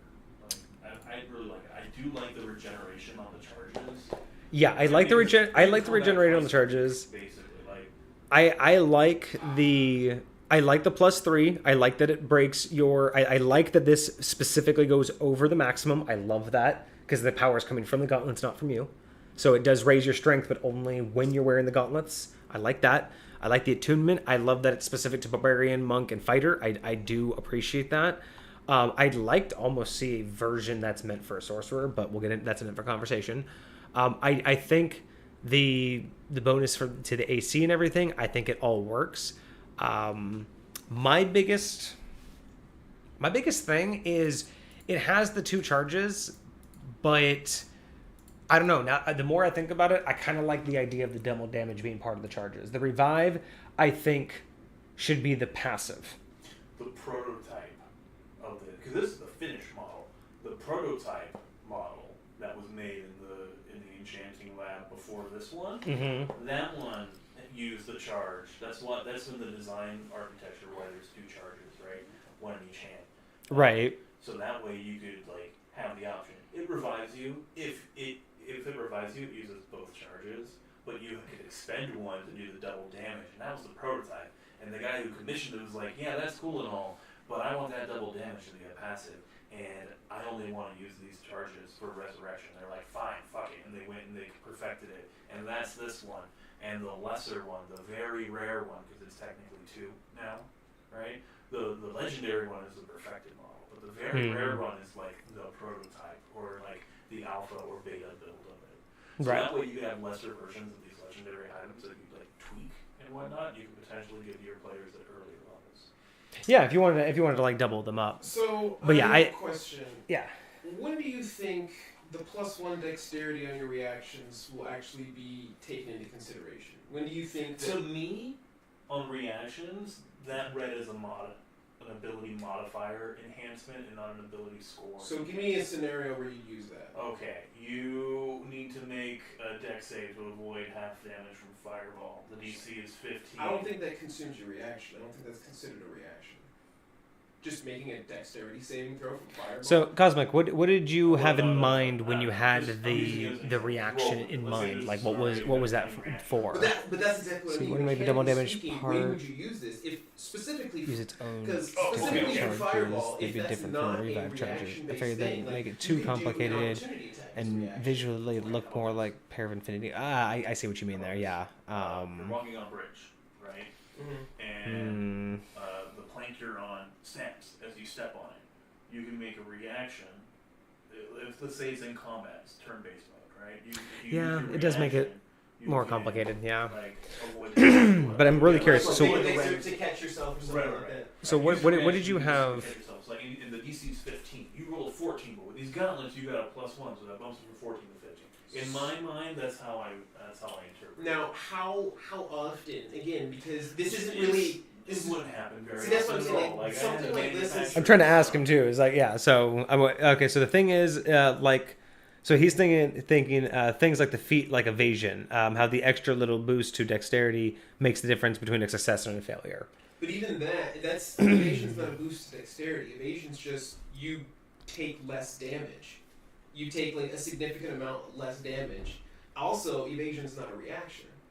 So, just mechanically speaking, with what it's asking for, I'm trying to figure out what is a +1 to either your dexterity modifier or The flat like, dexterity. If it's your dexterity modifier, that could help, but even then, like, when am I going to use my dexterity modifier in a reaction? Right. Right. and That so- does make sense. And I'm like, if I'm gonna use that, I wanna make sure that that's gonna be something that they see value out of, right? Because it's a cool feature, but like I want you to see value out of it. And kind of similar with the strength, like I love that it allows you to go past your cap, but because it doesn't add to your modifier and it's specifically adding to your strength score, then that means you get much less of an actual benefit to your roll. Yeah, you get an extra 1 or 2 points on the die. Yes, 1 or 2 points on the die, which is cool, but like it's a legendary, and a legendary, you most items, like there are rare items that are +3s. It's also for a your +3. attack roll. So it's when do also you? a +3, though. So I think because once you go to 21, you get the +6. 22's +6. So why not have it to where it gives you the +3, ignores the cap, or it replaces the cap with 22, and if it were to go over 22, that number, basically, if you already have 20, it would give you an extra to your modifier. So you basically can have 20, it would push you to 22, but then you'd get a +7 in your modifier. But you'd get the extra 1 that would go to 23. Like you're Right. saying, it would make it more useful. Gotcha. So only in the case, only But it's in this already a situation. +3 item, so you're already getting a +3 to your attack. So that's another good question. Like, is this +3 to strength in addition to a flat +3 modifier that this thing gives you on your Yes, attack? he mentioned that this will give you the +3 as a magical weapon, always. But it's also increasing your strength. So I would say that yes, I would Okay. say that it sounds Okay. complicated, but I would say So that this in just changes the reality, max to you're 22 getting 4 or and then adds it to the 5. mod. You're getting a +4 or 5 by using this item, and you take into account the increased strength stat and the +3 enhancement. So you get a floor of 3, and you're adding 1 or 2, depending on if you're at 19 or 20, right? For the So it's already a beefy. I'm super here for the strength then. I would just probably tweak what exactly you get. I would say, like, instead of just saying dexterity on reactions, it would be like advantage on dexterity saving throws or dex checks, use, between Oh, now and your and next turn or he also something like points that. out that like monks, because he has monks in there, because they can swap out things like strength and dex. Yes. So there is that. So you mentioned it. So here's a really interesting idea. Make like one of the 7 enemies, like I forget all the sizes off the top of my head, but make him one of the largest sizes you can. Gargantuan? Like wielding a badass weapon, and make it to where these gauntlets are without wearing these gauntlets you can't pick it up. Like you have to have a basically over 20 to pick up this weapon. So the like idea, Thor style stuff, or so not the whole Thor. idea is you could beat all of these guys, and yeah, maybe you have to leave that weapon behind. But if you beat this boss first, Then you get and that. you have the gauntlets, you can go and pick up this weapon because you have a over 20 strength. So just I don't know if he's already created all I of think the that's an items, interesting concept. but just as a, because I mean, have a throwaway item, Right. and the only way to do that would be through the gauntlets because it breaks the limit. So that would be kind of interesting. Or it could open a vault. Maybe a vault door can only be opened. Those are the keys. Like they have some weird etchings or they're shot. It could get him into one of the the pillars that are around the center thing. It could get him into one of those. It could. Yeah, no, that's so. Yeah, so with this, I like it. It's not. It's definitely a super niche, higher level item. Obviously, it's mainly meant for that higher level gameplay. Cosmo says the item enemy party are meant to counter the divine scale items at the party. Ooh, so these are the counters to the scale items he's building. So does that mean that there is one of the scale items that are specifically vulnerable to this? I think so. I think that's what he's getting at. Is these are supposed to be the opposites. So they're probably supposed to go free the boss or free the goddess, get their items, and then use their items against these ones. Now I'm backtracking to all the ones we've seen already, and I'm like, okay, what are their weaknesses then? This one specifically, are your weaknesses ranged? Okay, what are the weaknesses of the scale items that we've already been through? We've only seen one. We've only seen this. Oh, we've seen two. The shield and the counterpoint to this item is just a ring that right before where the gauntlets goes, Mei-Chan comes out and smacks it for 1 point of damage. That's it.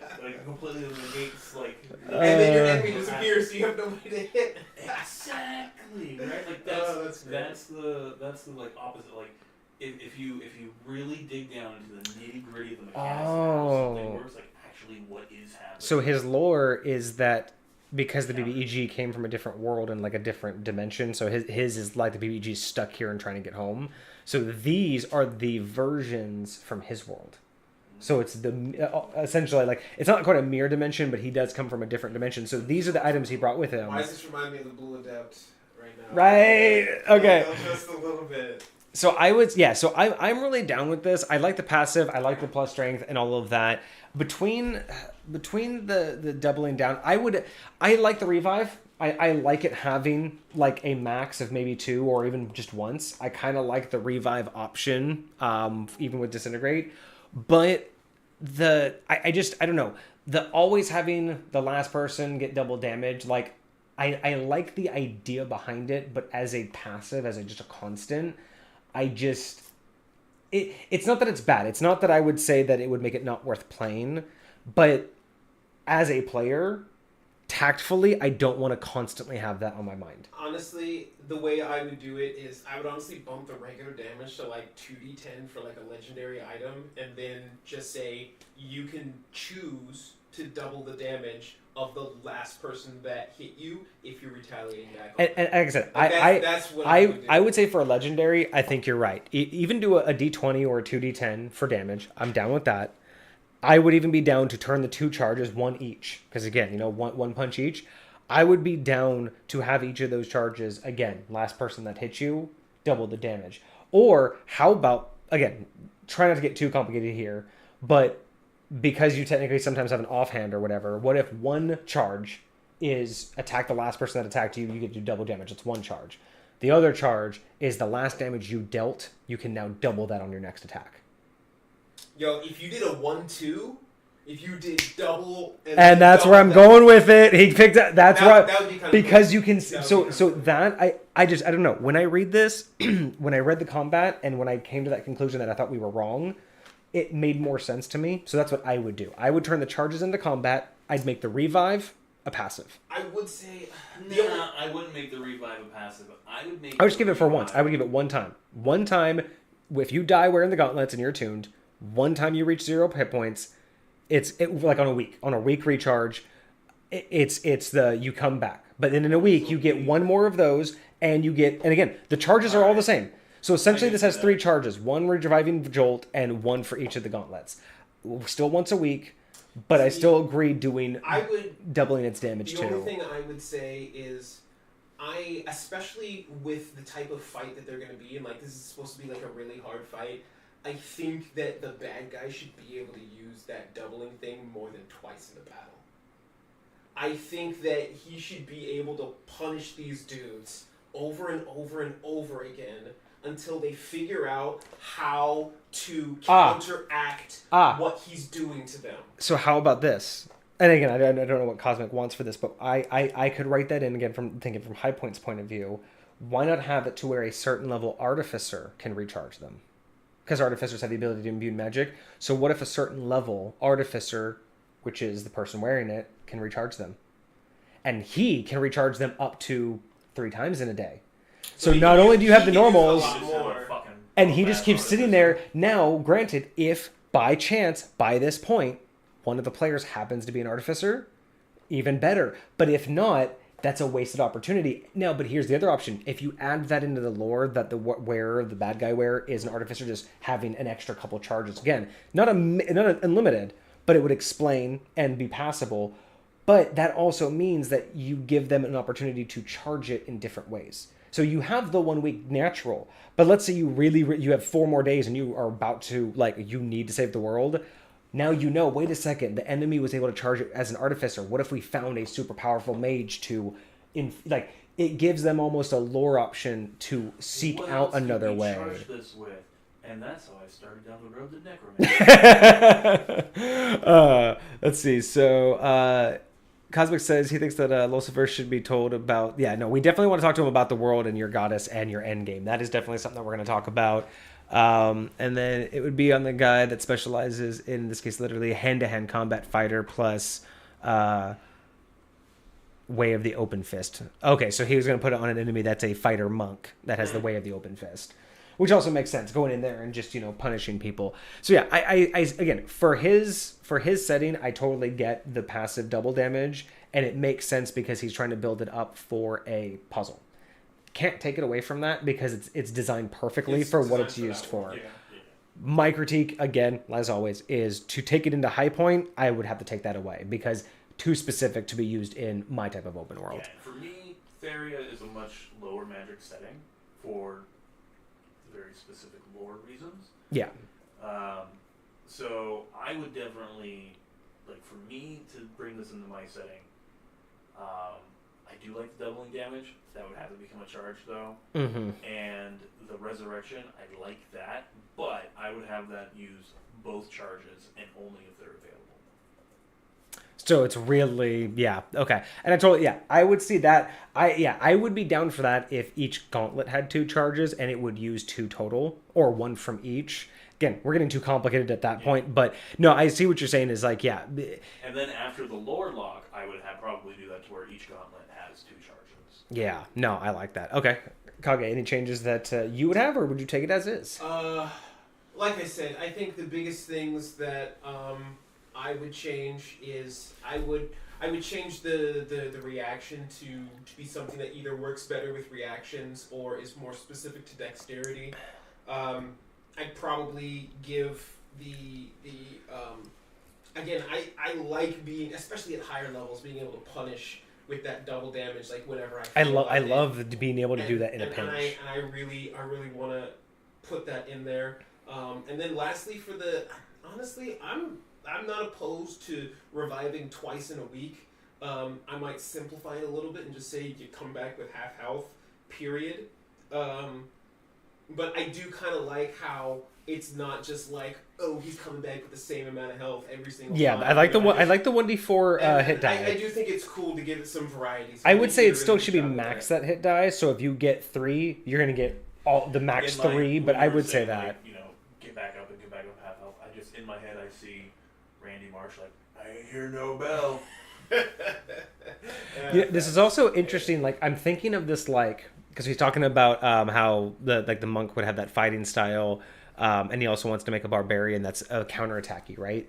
Because they're just I'm just imagining these full gauntlets. Can you imagine them having multiple charges, and essentially what you can do is one is defensive, one is offensive, and they each they each have 3 charges. And the idea is the defensive one, at any point you can spend a charge and it will absorb the damage coming in. So the idea is they're just wailing on you and you block with this one and it's taking it. And so each time you would absorb. You have 3 charges up to absorb and they stack. Now, when you say absorb, you're taking all of the damage. You don't take the damage, it does. Okay. So if they rolled and they were going to do you 20 damage, you spend a charge, and all 20 damage goes into the gauntlet. Or up to a certain amount. Maybe every charge is 10 damage, right? Got it. But the idea would be that if you can keep stacking it, but this other gauntlet, however many charges you've stacked, you have to spend that many on this arm, and all of that damage goes out, and maybe even doubled. But the idea is like this idea where you have to spend charges to take, so you can do one-on-one. You can take 1 damage and then spend an immediate charge, or you can spend up to 2 or 3. But once you've spent 2 of these, I kind of like that idea where you like absorb and then you give it back, and you can only dish out as much as you've already received. I was going with that type of, or even doubling it. But the idea is that you're absorb damage and then dish it out. I would have it be like a singular gauntlet and a shield. Ooh, or a shield, yeah, If do that too. If you were going to bring in the whole like absorb damage and convert it into charges type of thing, like then I would change. I just got the idea from like a boxer because I'm just thinking of like dudes with gauntlets right up here with like just blocking everything and then just being able to like throw out that or punch. If one of them is kind of shaped like a shield. Oh, it has like a buckler on it. Yeah, that would be. I honestly kind of like the idea of like actually having like a Black Panther suit, something that like physically absorbs, so it doesn't matter where they hit you on. That it. would be Like interesting. on your legs and your arms and your back or whatever. You like the offensive and defensive charge? Thank you. Yeah, this is what we do. We like to play with these ideas because that's the beauty of sharing these ideas on this platform. But yeah, so I would say ending this, I think we're all in agreement. It's a solid idea, especially for the setting that it's in. I think we would all have our slight changes. I'm going to rate this a solid 6 out of 10 high points. I think that it does take a little bit of altering, but the idea behind it is very, very solid.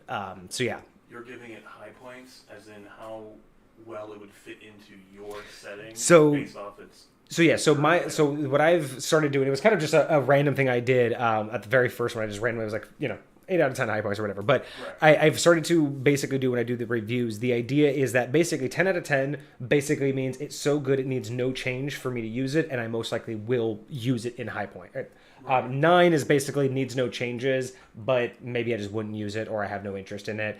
And the further away from either how many changes I need to make or how little interest I have in using it as a DM in my realm brings it even lower. Yeah. Or its functionality. If it's just completely broken, it even goes dips. Right. I think the lowest thing we've had so far is a 5, and I've had 110. Your ranking system is for how well it fits into your setting. Yes, that is just, it is, high points are specifically my review. No, absolutely. And it's a good point. It's a good thing because I've said this for a couple weeks now, but I need to revamp it every now and again. For all yes. New subscribers out there. Yeah, the high points are just my realm, my setting. Can that work? Not a definitive. Does it work everywhere else? Cosmic says he thought it was going to be 7. Your ideas do get 6s a lot. That's not going to be uncommon. I mean, that still is above average. I mean, you got to remember, 5 is not bad. 5 is the average. 5 is basically, it's like, I think 99% of what Wizards have made is 5 or 4s. Like, most of what's in the book is just blah. Especially when it comes to homebrew, it really has to spark a lot of interest. But that, again, the ranking shouldn't be looked at as how good. It's just how close I would get to literally taking your idea. But 6 is a good thing. You did get the first 10 out of 10. Yeah, you've gotten the first 10 out of 10, saying. And believe me, his pro status, man. Like you get 6s, but that's a good thing. You are typically on the edge of giving me very good ideas and making me want it. Cosmic. Cosmic. Whatever, it's fine. Cosmic. Which one was that? 10 out of 10? The 10 out of 10 was the double or nothing. Yes, the double or nothing feat. That was sick. Do I have that? Do I have the write up of that one? We gotta add these to the Discord too. I'm familiar. We gotta put like a homebrew library or something in there. I think no, he didn't send me a write up. I think double or nothing was something that he wrote in chat. Oh, was it in stream? But it was a feat. I remember. Yeah, it was a feat that he did, and I don't have it. It was so good. We'll get it. Yeah, you're gonna have to send me the write up so we can talk to him about it. Okay, so that is that. Let's get back to this. Okay, so we are a good hour 40 minutes in. We still have some time, so let us move on from the homebrew review over to the actual title topic, which is campaigning with minis. So I'm gonna kind of turn the stream over to Lolcypher to kind of talk about the following topics. Really, it's not something that I can talk highly on because we've talked about this before. I'm not a huge fan of using minis as a DM. Mainly, more stuff just means more organization, and I'm much more about putting the imagination of my players at work. I want them to think of things that even I wouldn't think to put in their peripheral, right? And another thing, I, as a player, struggle sometimes to be creative when I see minis because I'm more focused on what I'm seeing and less on what I think I can do. But these are my issues, and this is why I can't really talk on how to get you to be better playing minis. If you want to play minis, I want you to play with them, but I can't help you. So that's where Lolcypher's here for. Mainly just how he got into minis, how he has so many, because I know that he'll want to talk a little bit more about that. And then he's going to show off a couple of his and really just talk a lot about how he designs campaigns and encounters with minis, whether the minis come first, does the encounter come first, again, things I can't help you out with, but I'm hoping that he can give you some ideas for. So, yeah, campaigning with minis. Take it away. Yeah, so my DMing style, I am very much an analog player. I love minis. I think that having handouts or props or, anything to help, like, not just focus, but, like, detail remembering in D&D is really important.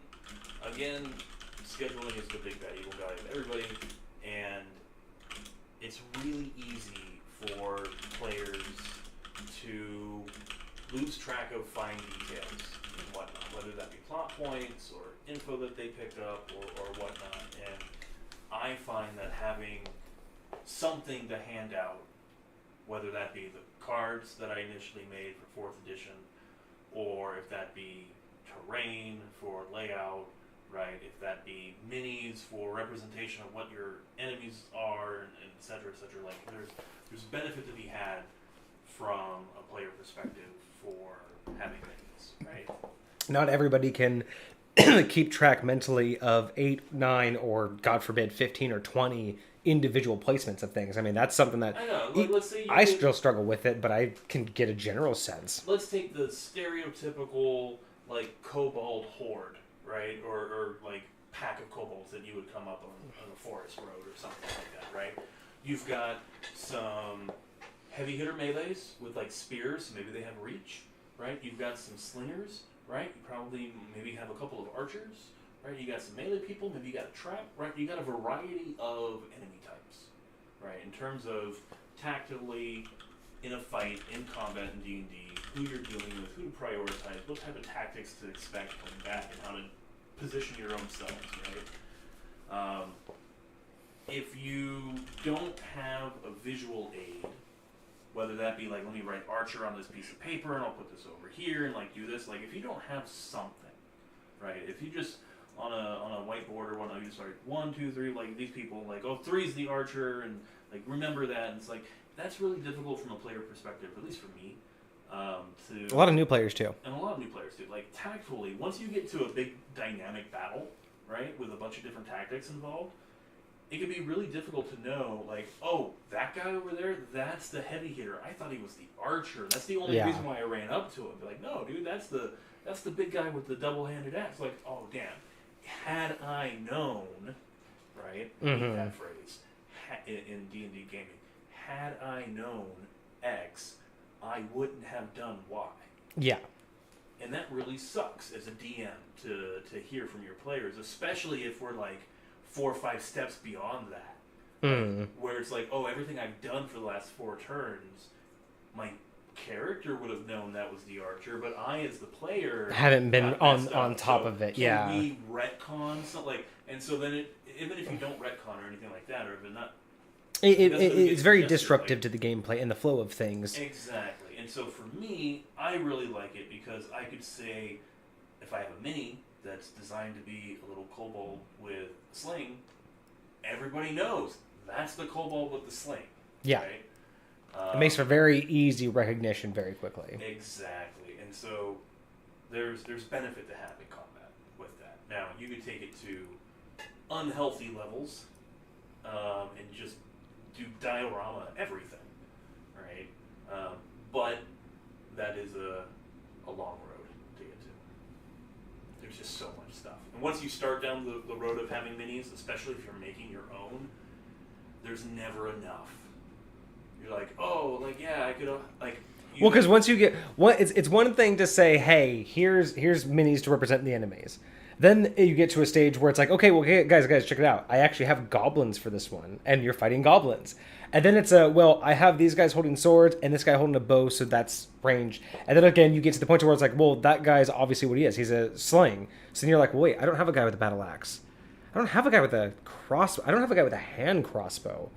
And then all of a sudden you start to realize, like, how detailed do you want to get? Because you get into those mindsets of, like, well, they're getting used to this. It's like, okay, I have a bandit with a crossbow. It's like, okay, but do I have a tiefling bandit? And then you have a Right? It's like, and then you can get further, like, oh, well, I've got a gnome rogue with a dagger in his left hand. Like, and that's, yeah. And so 100% you've nailed it on the head. Like, the hands down, even I have to admit, there's no better way to represent what's going on, especially in combat, than with minis. Like, there's no amount of shared imagination that can outdo just what everyone's looking at. What you're all looking at is exactly what it is, right? So yeah, I do agree that tactical combat can't be done any better. But it's interesting. really just like a huge few steps up from like drawing everything out on like a grid mat. Yeah, it's definitely much more tangible though, and really does spark, again, especially with the route that you go. It really gives people, again, it's much more tangible when you're actually looking at a minotaur holding a axe than you are just a mini figurine holding a weapon. The fact that you're actually able to really identify with what you're doing matters. Early on in the 4E days when we did that tournament, right? I had like little medieval knight figures, yeah, like classic little figure. I just bought like 100. They were just figures, but they worked. You know, it still worked. It was something. It was something, but it wasn't what it looked like in my head. Exact, and now it does. So let's go. I want you to go over, before we get into like the building of campaigns and encounters with and around minis. Just kind of go over and talk about like your history with it, because I know that you've tried it a couple different ways. So if anybody's interested in making their own, because you don't buy minis anymore, you started out buying minis. No. But I started out buying those little cheap minis, to have like some sort of visual representation. But no, I got a 3D printer. I got a little monoprice mini back in the day, several years ago, and it was cheap.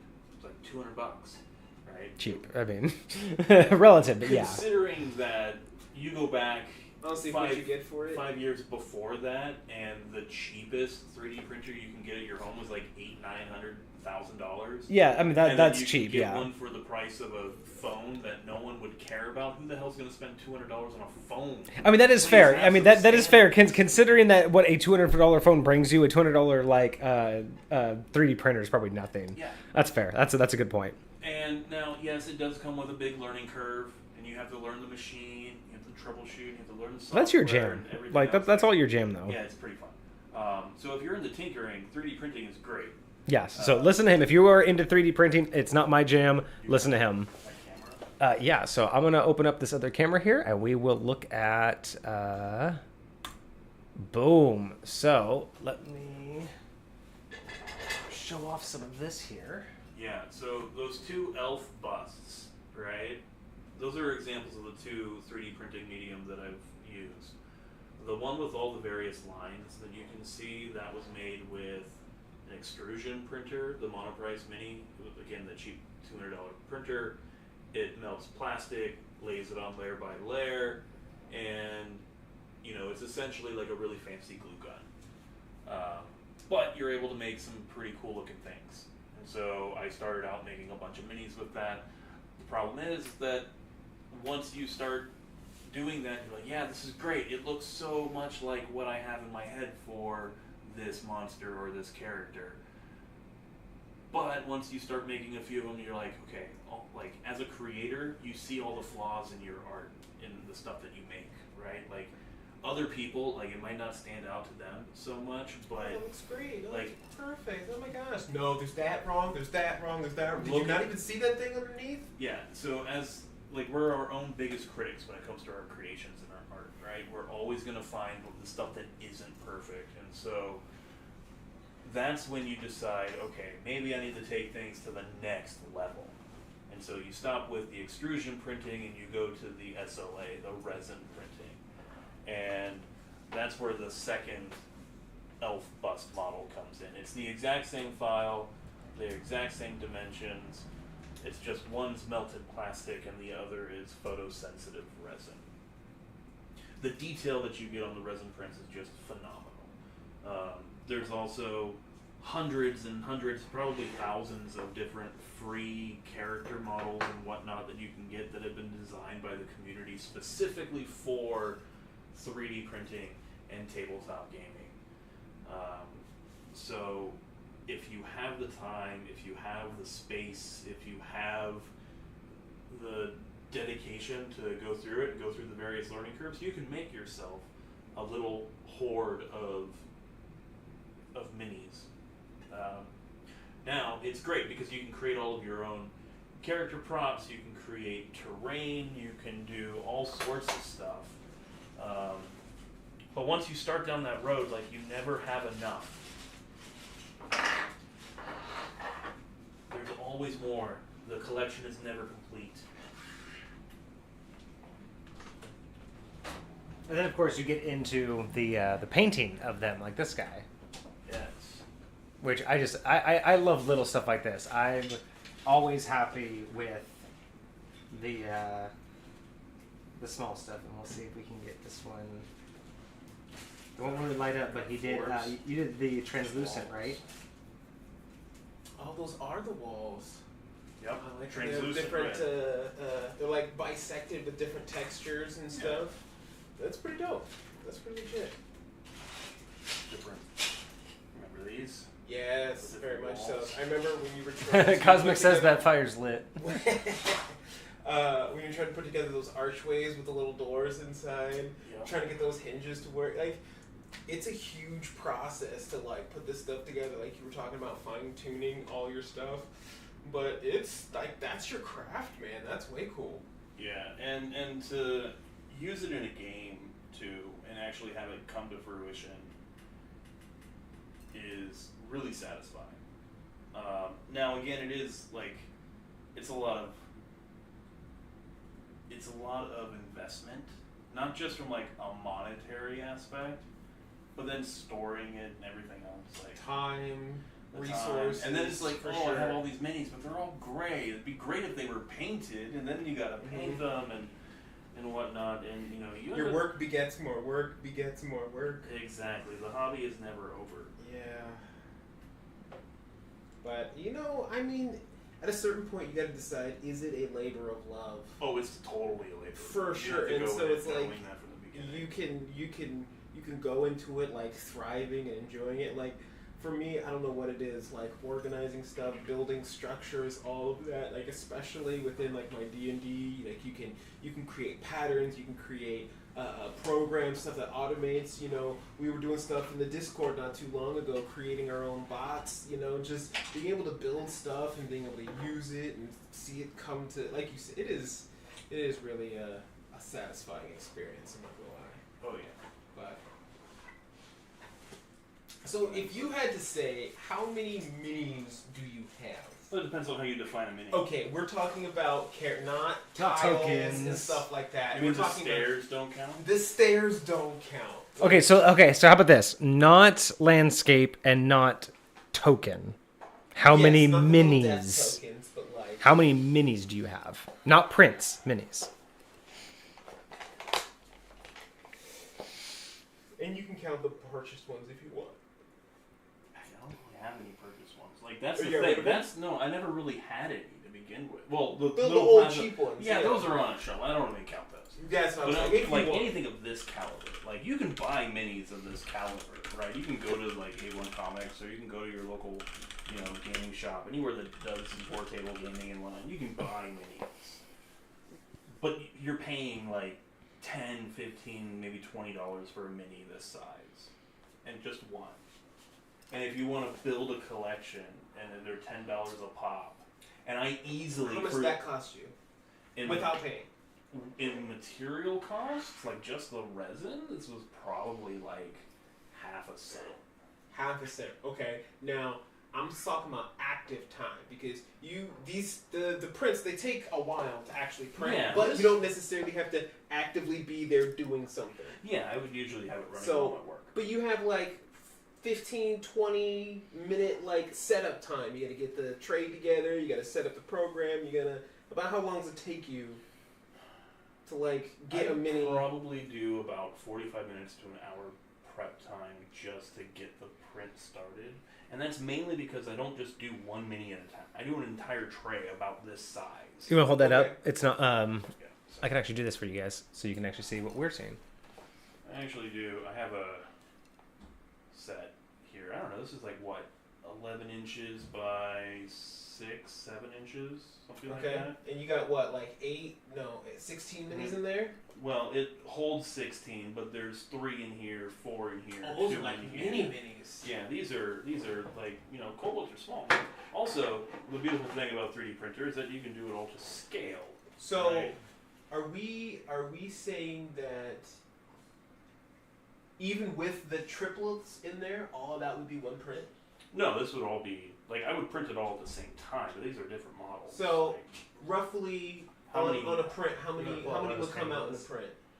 I could fit probably 20 or so on a plate. So we got 20 in a print. We got half a cent per, so that's 10 cents, right? We got an hour to 45 minutes of prep time. And then to get 20 minis popped out. Well, then the actual print time itself is probably about a good, I don't know, 4, 5, 6 hours. Right, but again, you can be watching Netflix, cooking dinner, and all that stuff. There is post-process. Right, so what would you say, like cleaning them up and so the resin itself is toxic while it's liquid. Do not eat it, ladies and gentlemen. Do not eat it. Do not touch it. It's not Twizzlers. Don't touch your face. You need to have. You're supposed to wear a respirator while you're dealing in the room with it. Eye protection. Always nitrile gloves. Never latex gloves. It'll soak straight through latex. It has to be nitrile. Things you don't think about. Yeah, and then it also, while you're doing it, you need high strength like rubbing alcohol or other like caustic cleaners in order to get the resin off. You need exterior curing chambers in order to make the last of the resin inert, so that way you can touch it and it'd be safe and non-toxic. And it's a process, right? Fun. Yeah. But the end product is, gorgeous. Beautiful. Just absolutely gorgeous. I mean, just look at that. Just phenomenal. Yeah, what is that? A lich back there? Oh yeah. I think that one's the detail of that, the painting on that. I don't know if you guys saw the take-offable stand on that thing, but it is super cool. And that printed separately? Yeah, separately. So technically, now I don't know 100% my lich lore. Do liches fly? Do they have a fly speed? Because you could just get a taller little stand and just have it fly around the battlefield. That's actually a really cool way to adjust. Yeah. So liches are badass spellcasters. Basically, take your archmage and then say, well, I don't want to die, so I'm just going to get that over with and just keep going. Are you talking about the lich? Yeah, lich. No, for chat. Serotonin, are you asking about the lich? Did you say how long or how many hours the lich took? The lich took about 11 hours. So that one. And this one was is this the new method or the old method? Oh, that's the resin. Yeah, that's the new stuff. So this is because he had all the extra. I thought the same thing because the texture of it is way different than the other resin ones, but it's mostly the paint. So actually, I don't think we covered this. So do you remember those two identical busts that you did, the extrusion one versus now your resin one? Do you know the time difference? For anybody interested in knowing why you would Okay, want so not just FDM, detail. The extrusion printers are. What's that guy? Yeah, that's that guy. Are no, this. Or is it this yeah, guy? Yeah. The liney one. The liney one, the extrusion. Yeah, those ones can be faster. The slower you go, the less likely you are to get like mechanical fuck ups in the process. It very much depends on context for your particular job, but that one would probably have taken 4 or 5 hours, and it was actually there about the same time because the height when you're dealing with resin, it doesn't matter how much you're printing. Like if I were to print one mini or a plate of minis, it's going to take the same amount of time. Which is why I try to do a plate at a time. Whereas with the extrusion, you're going through and you're drawing every line. It's layer by layer, even if it's the whole plate, but it's still only one layer at a time. Exactly. And so with resin printing, each layer is like maybe 4 or 5 seconds per layer. Gotcha. With extrusion printing, your layer time is dependent upon how long the travel time and everything. Interesting. Okay. So there's your answers on differences. Okay. Yeah, interesting. So big topic at hand, like the big thing. The big thing that I'm really curious about is now that you've gotten into this, and now that we've had an idea of like what it takes to get into them, and what the cost and time. Oh, I should just gonna give that one back. But when using these as a DM, obviously they're great to do visuals. They are great during the game for everybody, right? Great for new players and all of that. But the back end, building the campaign / building encounters, when you are going to use, your map building ones where you can actually build out like the dungeon or whatever they're in, and when you're building it in terms of the encounters, right? You've printed so many at this point. I'm kind of curious. Do you print for the encounters that you're going to have, or do you now make encounters for what you own? And same thing with your dungeon delves, your general encounters or parts of your campaign. Do you build it around the minis, or do you try to apply the minis after you've had your idea fleshed out? So I try to do the encounter creation based upon where the players are in the setting. Right, because, like, for instance, you're not going to run into a swamp creature or a creature that lives in the swamp if you're in the middle of the mountains, right? So to a certain extent, encounters need to be generated based on where you're at as players. Also, I like to have a little bit of balancing. Like, I don't always like to throw super heavy stuff at my players unless they're asking for it. So I try to keep things level appropriate. That being said, I do run a sandbox world, so it's very easy for people to get in over their heads. So I tend to let the encounter be organic to the party. So I don't tend to take into account the minis that I have available when I'm doing encounter generation. And that's mainly because I printed so many. Getting back to your early question, probably have close to 200 or 300 of these. Wow. Yeah. And how much can you fit in this right here?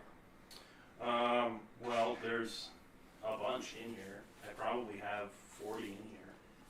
So that's like almost a quarter of what you own. And that's pretty impressive. More or less, yeah. Quick little side note. Are you going to be able to join us for next Monday? Unsure. Okay, so tentatively, if he can, we have our topic. Cosmic really wants to know your thoughts on his previous items that we've reviewed. So if you were here next Monday, we'll dedicate that day to re-review of... Lolcypher reviews. I also want to tentatively put on the calendar talking about my Lich compound. Let's do both of those. Next time you're in, we'll do both, because we'll have time for both. I've got this perfect for homebrew days. Setting, like if you have like a rich living world with your lore, it can be really difficult to have your stereotypical classic dungeon crawl, right? Because the dungeon, like your big old dungeon compound with like floor bosses and shit, that can be rather difficult to justify lore-wise and not having just be like shoehorned in, right? Like, why would this be here? Why would it be built this way? What type of purpose would it have outside of just being a big fuck you to adventurers, right?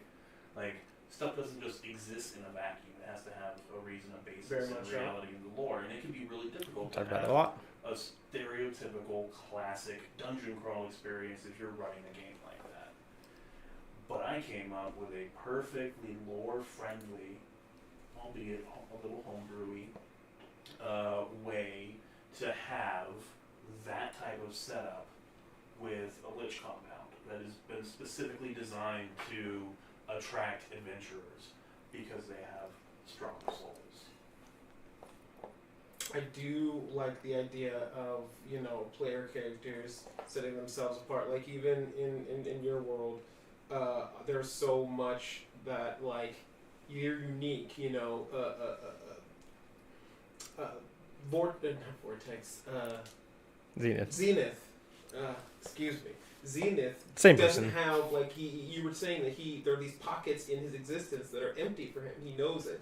I don't have control over those things right there. And so it's like, I definitely like that idea that, hey, because of what you are, certain things are attracted to you, So we're gonna officially do that. So the next time we have Lolcypher in on a Monday, it is going to be a back-to-back. We are going to do the prior homebrew review items and let him give us his own homebrew. That'll be a perfect next Monday. So whether next Monday or the Monday after, we will hopefully have you in as soon as you're available.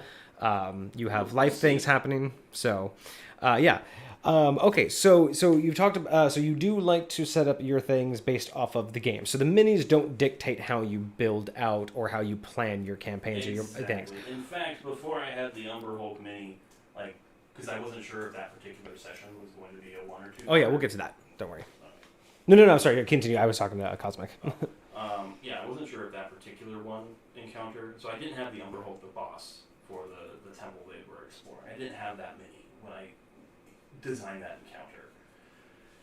Fortunately, I had enough time to make that mini prior to them actually getting it, but I just used, like, that ogre one that we had in the background there. Mm-hmm. I just had that one off to the side, and I would just tell them, like, I don't have a mini for this boss, right. so I'm just using this as a stand-in. It's really, I know it looks like an ogre with a club, but it's really this. So in that particular case, when you do have all the minis set up for the situation, right, and you've already planned the encounter, right? Very So satisfying. you've planned the back end. You know everything on paper. For those who are interested in using minis, how do you go about physically, like, not go about how you physically set it up, obviously you physically set it up, but what I'm saying is, like, you have all of these sets. Do you do any last minute tweaking? So you know what enemies they're going to face, right? You know what area they're going to face them in. But as you're building out, the minis, right? As you're building out the level, the dungeon, and you're using the terrain, because you have tiles, you have walls, you have up to 3D. If you wanted to, you could do a full 3D terrain or just the flat terrain. But when you're doing that, do you already have everything designed of where, like, if you're going to have multiple levels, if you're going to have, like, elevation, do you already have all of that fine-tuned? Or do you also let the minis help you make those final adjustments when you've built it, when you're in the process? I ad-lib a lot of that. Like, I'll have a general sense. Like, let's say you're in the woods, and you're traveling, and you're in an area known for kobolds. Maybe you're going to have a run-in with some kobolds, right? And so I'll just have a handful of kobold minis, and I'll have, like, my rocks and my trees and, like, all these other terrain props that I have. And I'll just dynamically scatter it. Like, maybe there could be some elevation. People always have the opportunity to climb into a tree to gain elevation, that type of thing. And then we just I just ad-lib where it would be based off of, like, a general scenario that I have in my head. And if the players are creative and they're like, oh, we're going to surround them, like, well, okay, cool. Like, you could do that. And I could set it up to be more conducive to that type of stratagem. Okay, excellent.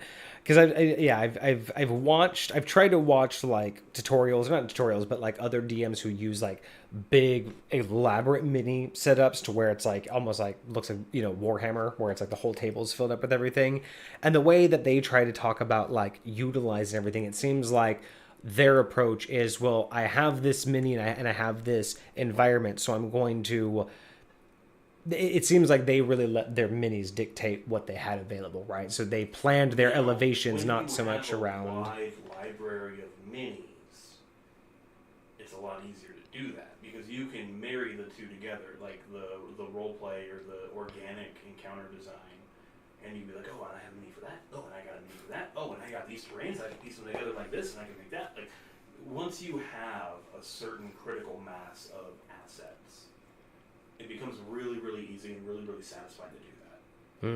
And even when you start out and you don't really have it, that critical mass, let's say I only got bandit minis, right? But you're all fighting goblins. So it's like, okay, we'll just use imagination, and like the guy with the sword is a goblin with a sword, and that kind of thing, right? Like, you can always do that, and when you start out like that's satisfying in its own right. But again, getting back to the whole like we hyperfixate on the flaws, the imperfections. Yeah. Right? It's like, oh, it'd be great if I had a goblin mini, right? Like, even if it was just like a set of goblins. Right, just a generic goblins. Exactly, just generic goblins. And then you get to the point where you have a set of generic goblins. You're like, oh, that's great.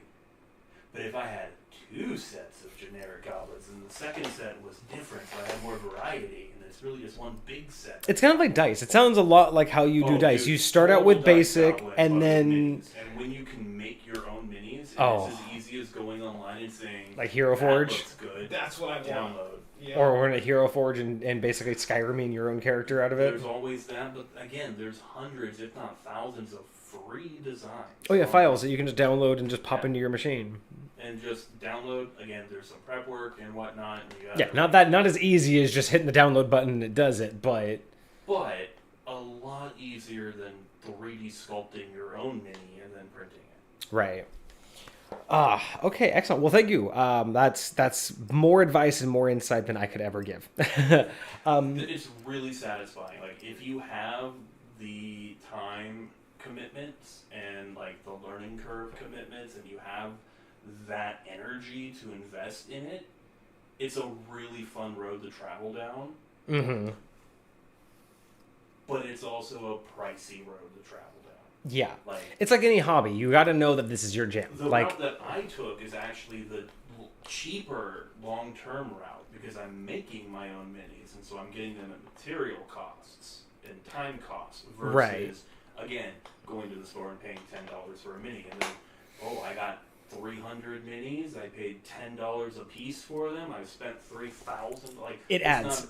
Exactly. It adds right? up. Like, when you make it yourself, it is the cheapest long-term option. It may be $500 for a machine, but at the same time, that's $3,000 over the next 2 years. Exactly. And and again, you may not have spent that $3,000 on those minis, but you now have $3,000 worth of minis that you did not pay. Like, it's a cost evaluation. And exactly. if this is the only thing, like for me, I would never do this because I love D&D, but I do not play, nor do I have the mindset to have minis around, so that would not be a good cost value for me. But for you, in addition to just making it, right? There's also the space concern. And yeah, like minis take up a lot of space, and if you want storage, to use them, and the unit takes up a lot of space, and like you said, you have to know what you're doing. I think that's what's great about being in what I would call a D&D community is like, hey, say all of us, we're all DMs, right? And we all DM differently, but say you don't want to have to put that time and investment.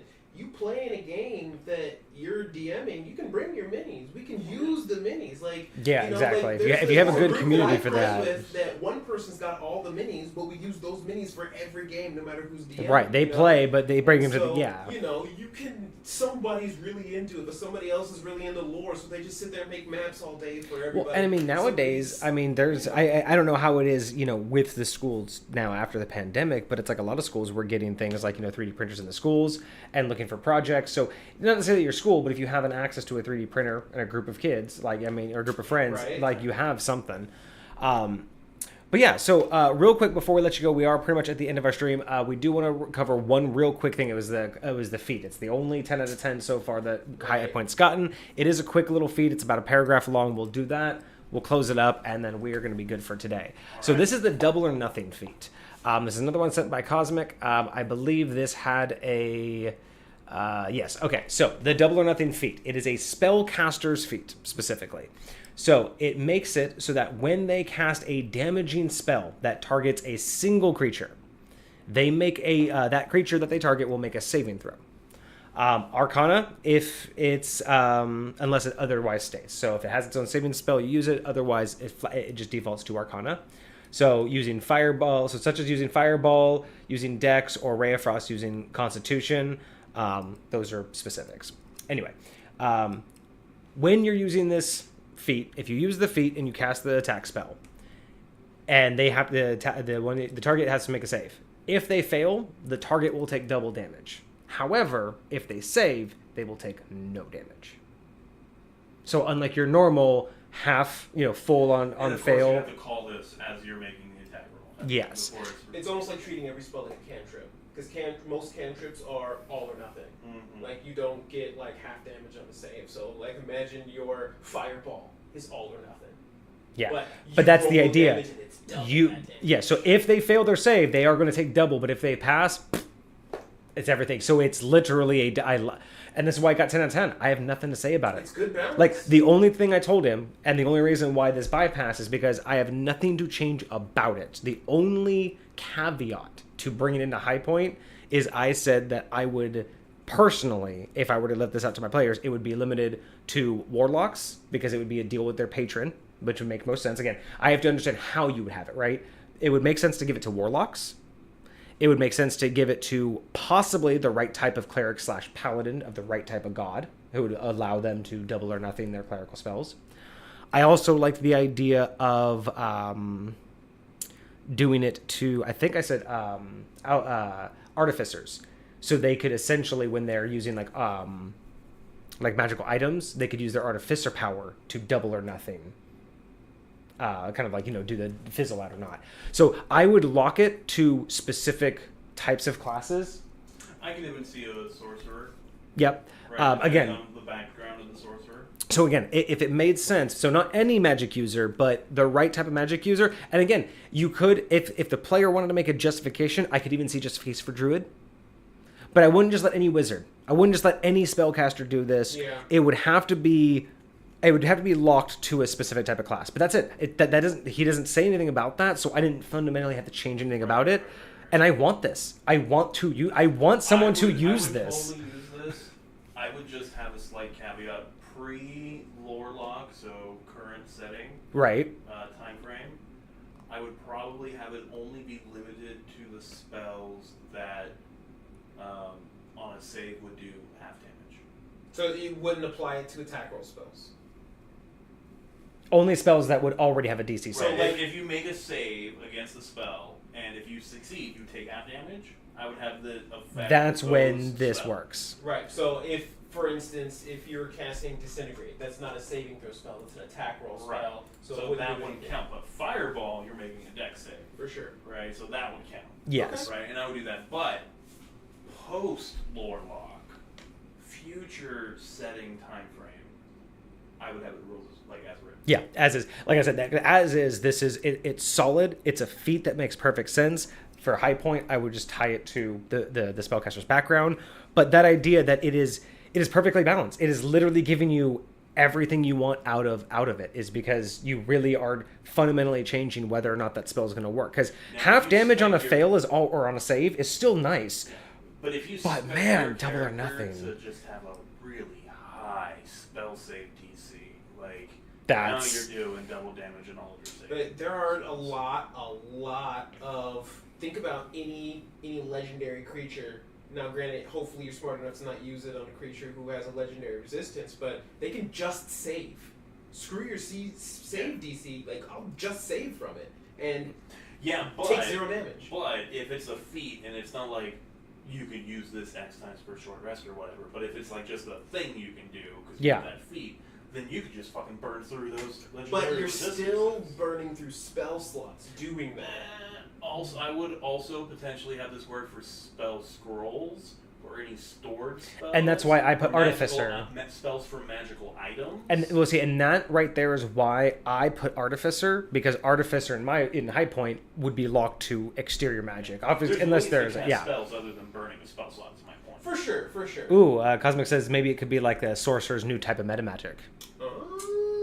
Okay. Yeah. Yeah. So it's like I said, Yeah. 10 out of 10, like That's solid actually- idea. I want to play with this and I want to incorporate it into High Point because this idea of just like, again, doubler, it's such a good name too. Just double, it literally says everything you need to know about it. All right, well that was it. So yeah, so that's Lolcypher's ideas on that. So yes, so thank you guys so much for joining. Again, Serotonin, thank you for coming in and doing the follow. If you missed anything and you like what you saw, or if you want to catch any of our previous streams, you can catch us on YouTube at MisfitGamersStudios, where I have all of the previous D&D discussions as well as our weekend gameplays, where we did like the Baldur's Gate Evil playthrough with Lolcypher this last weekend. Join us again on Thursday, where I will be here. I think I have a new deep dive idea into some things about High Point. I kind of want to get into some more back lore and more story about what's going on in High Point, and just the history of it. So I haven't really done that yet. So I think I'm going to start doing that on Thursdays. So come catch us with that. More Baldur's Gate coming on the weekends as well. So be there for that. And hopefully next time Lolcypher's in the studio with us, we will be doing a homebrew review of the past items that Cosmic has sent, as well as listening to his Lich build, his Lich dungeon build, because it is a fantastic idea that I think you guys will really like. So thank you again for joining us. Do y'all have anything to say to sign us off? Appreciate you guys. Stay frosty, y'all. All right. This is my Thank you friends. again. Have a wonderful rest of your week. We'll see you guys on Thursday.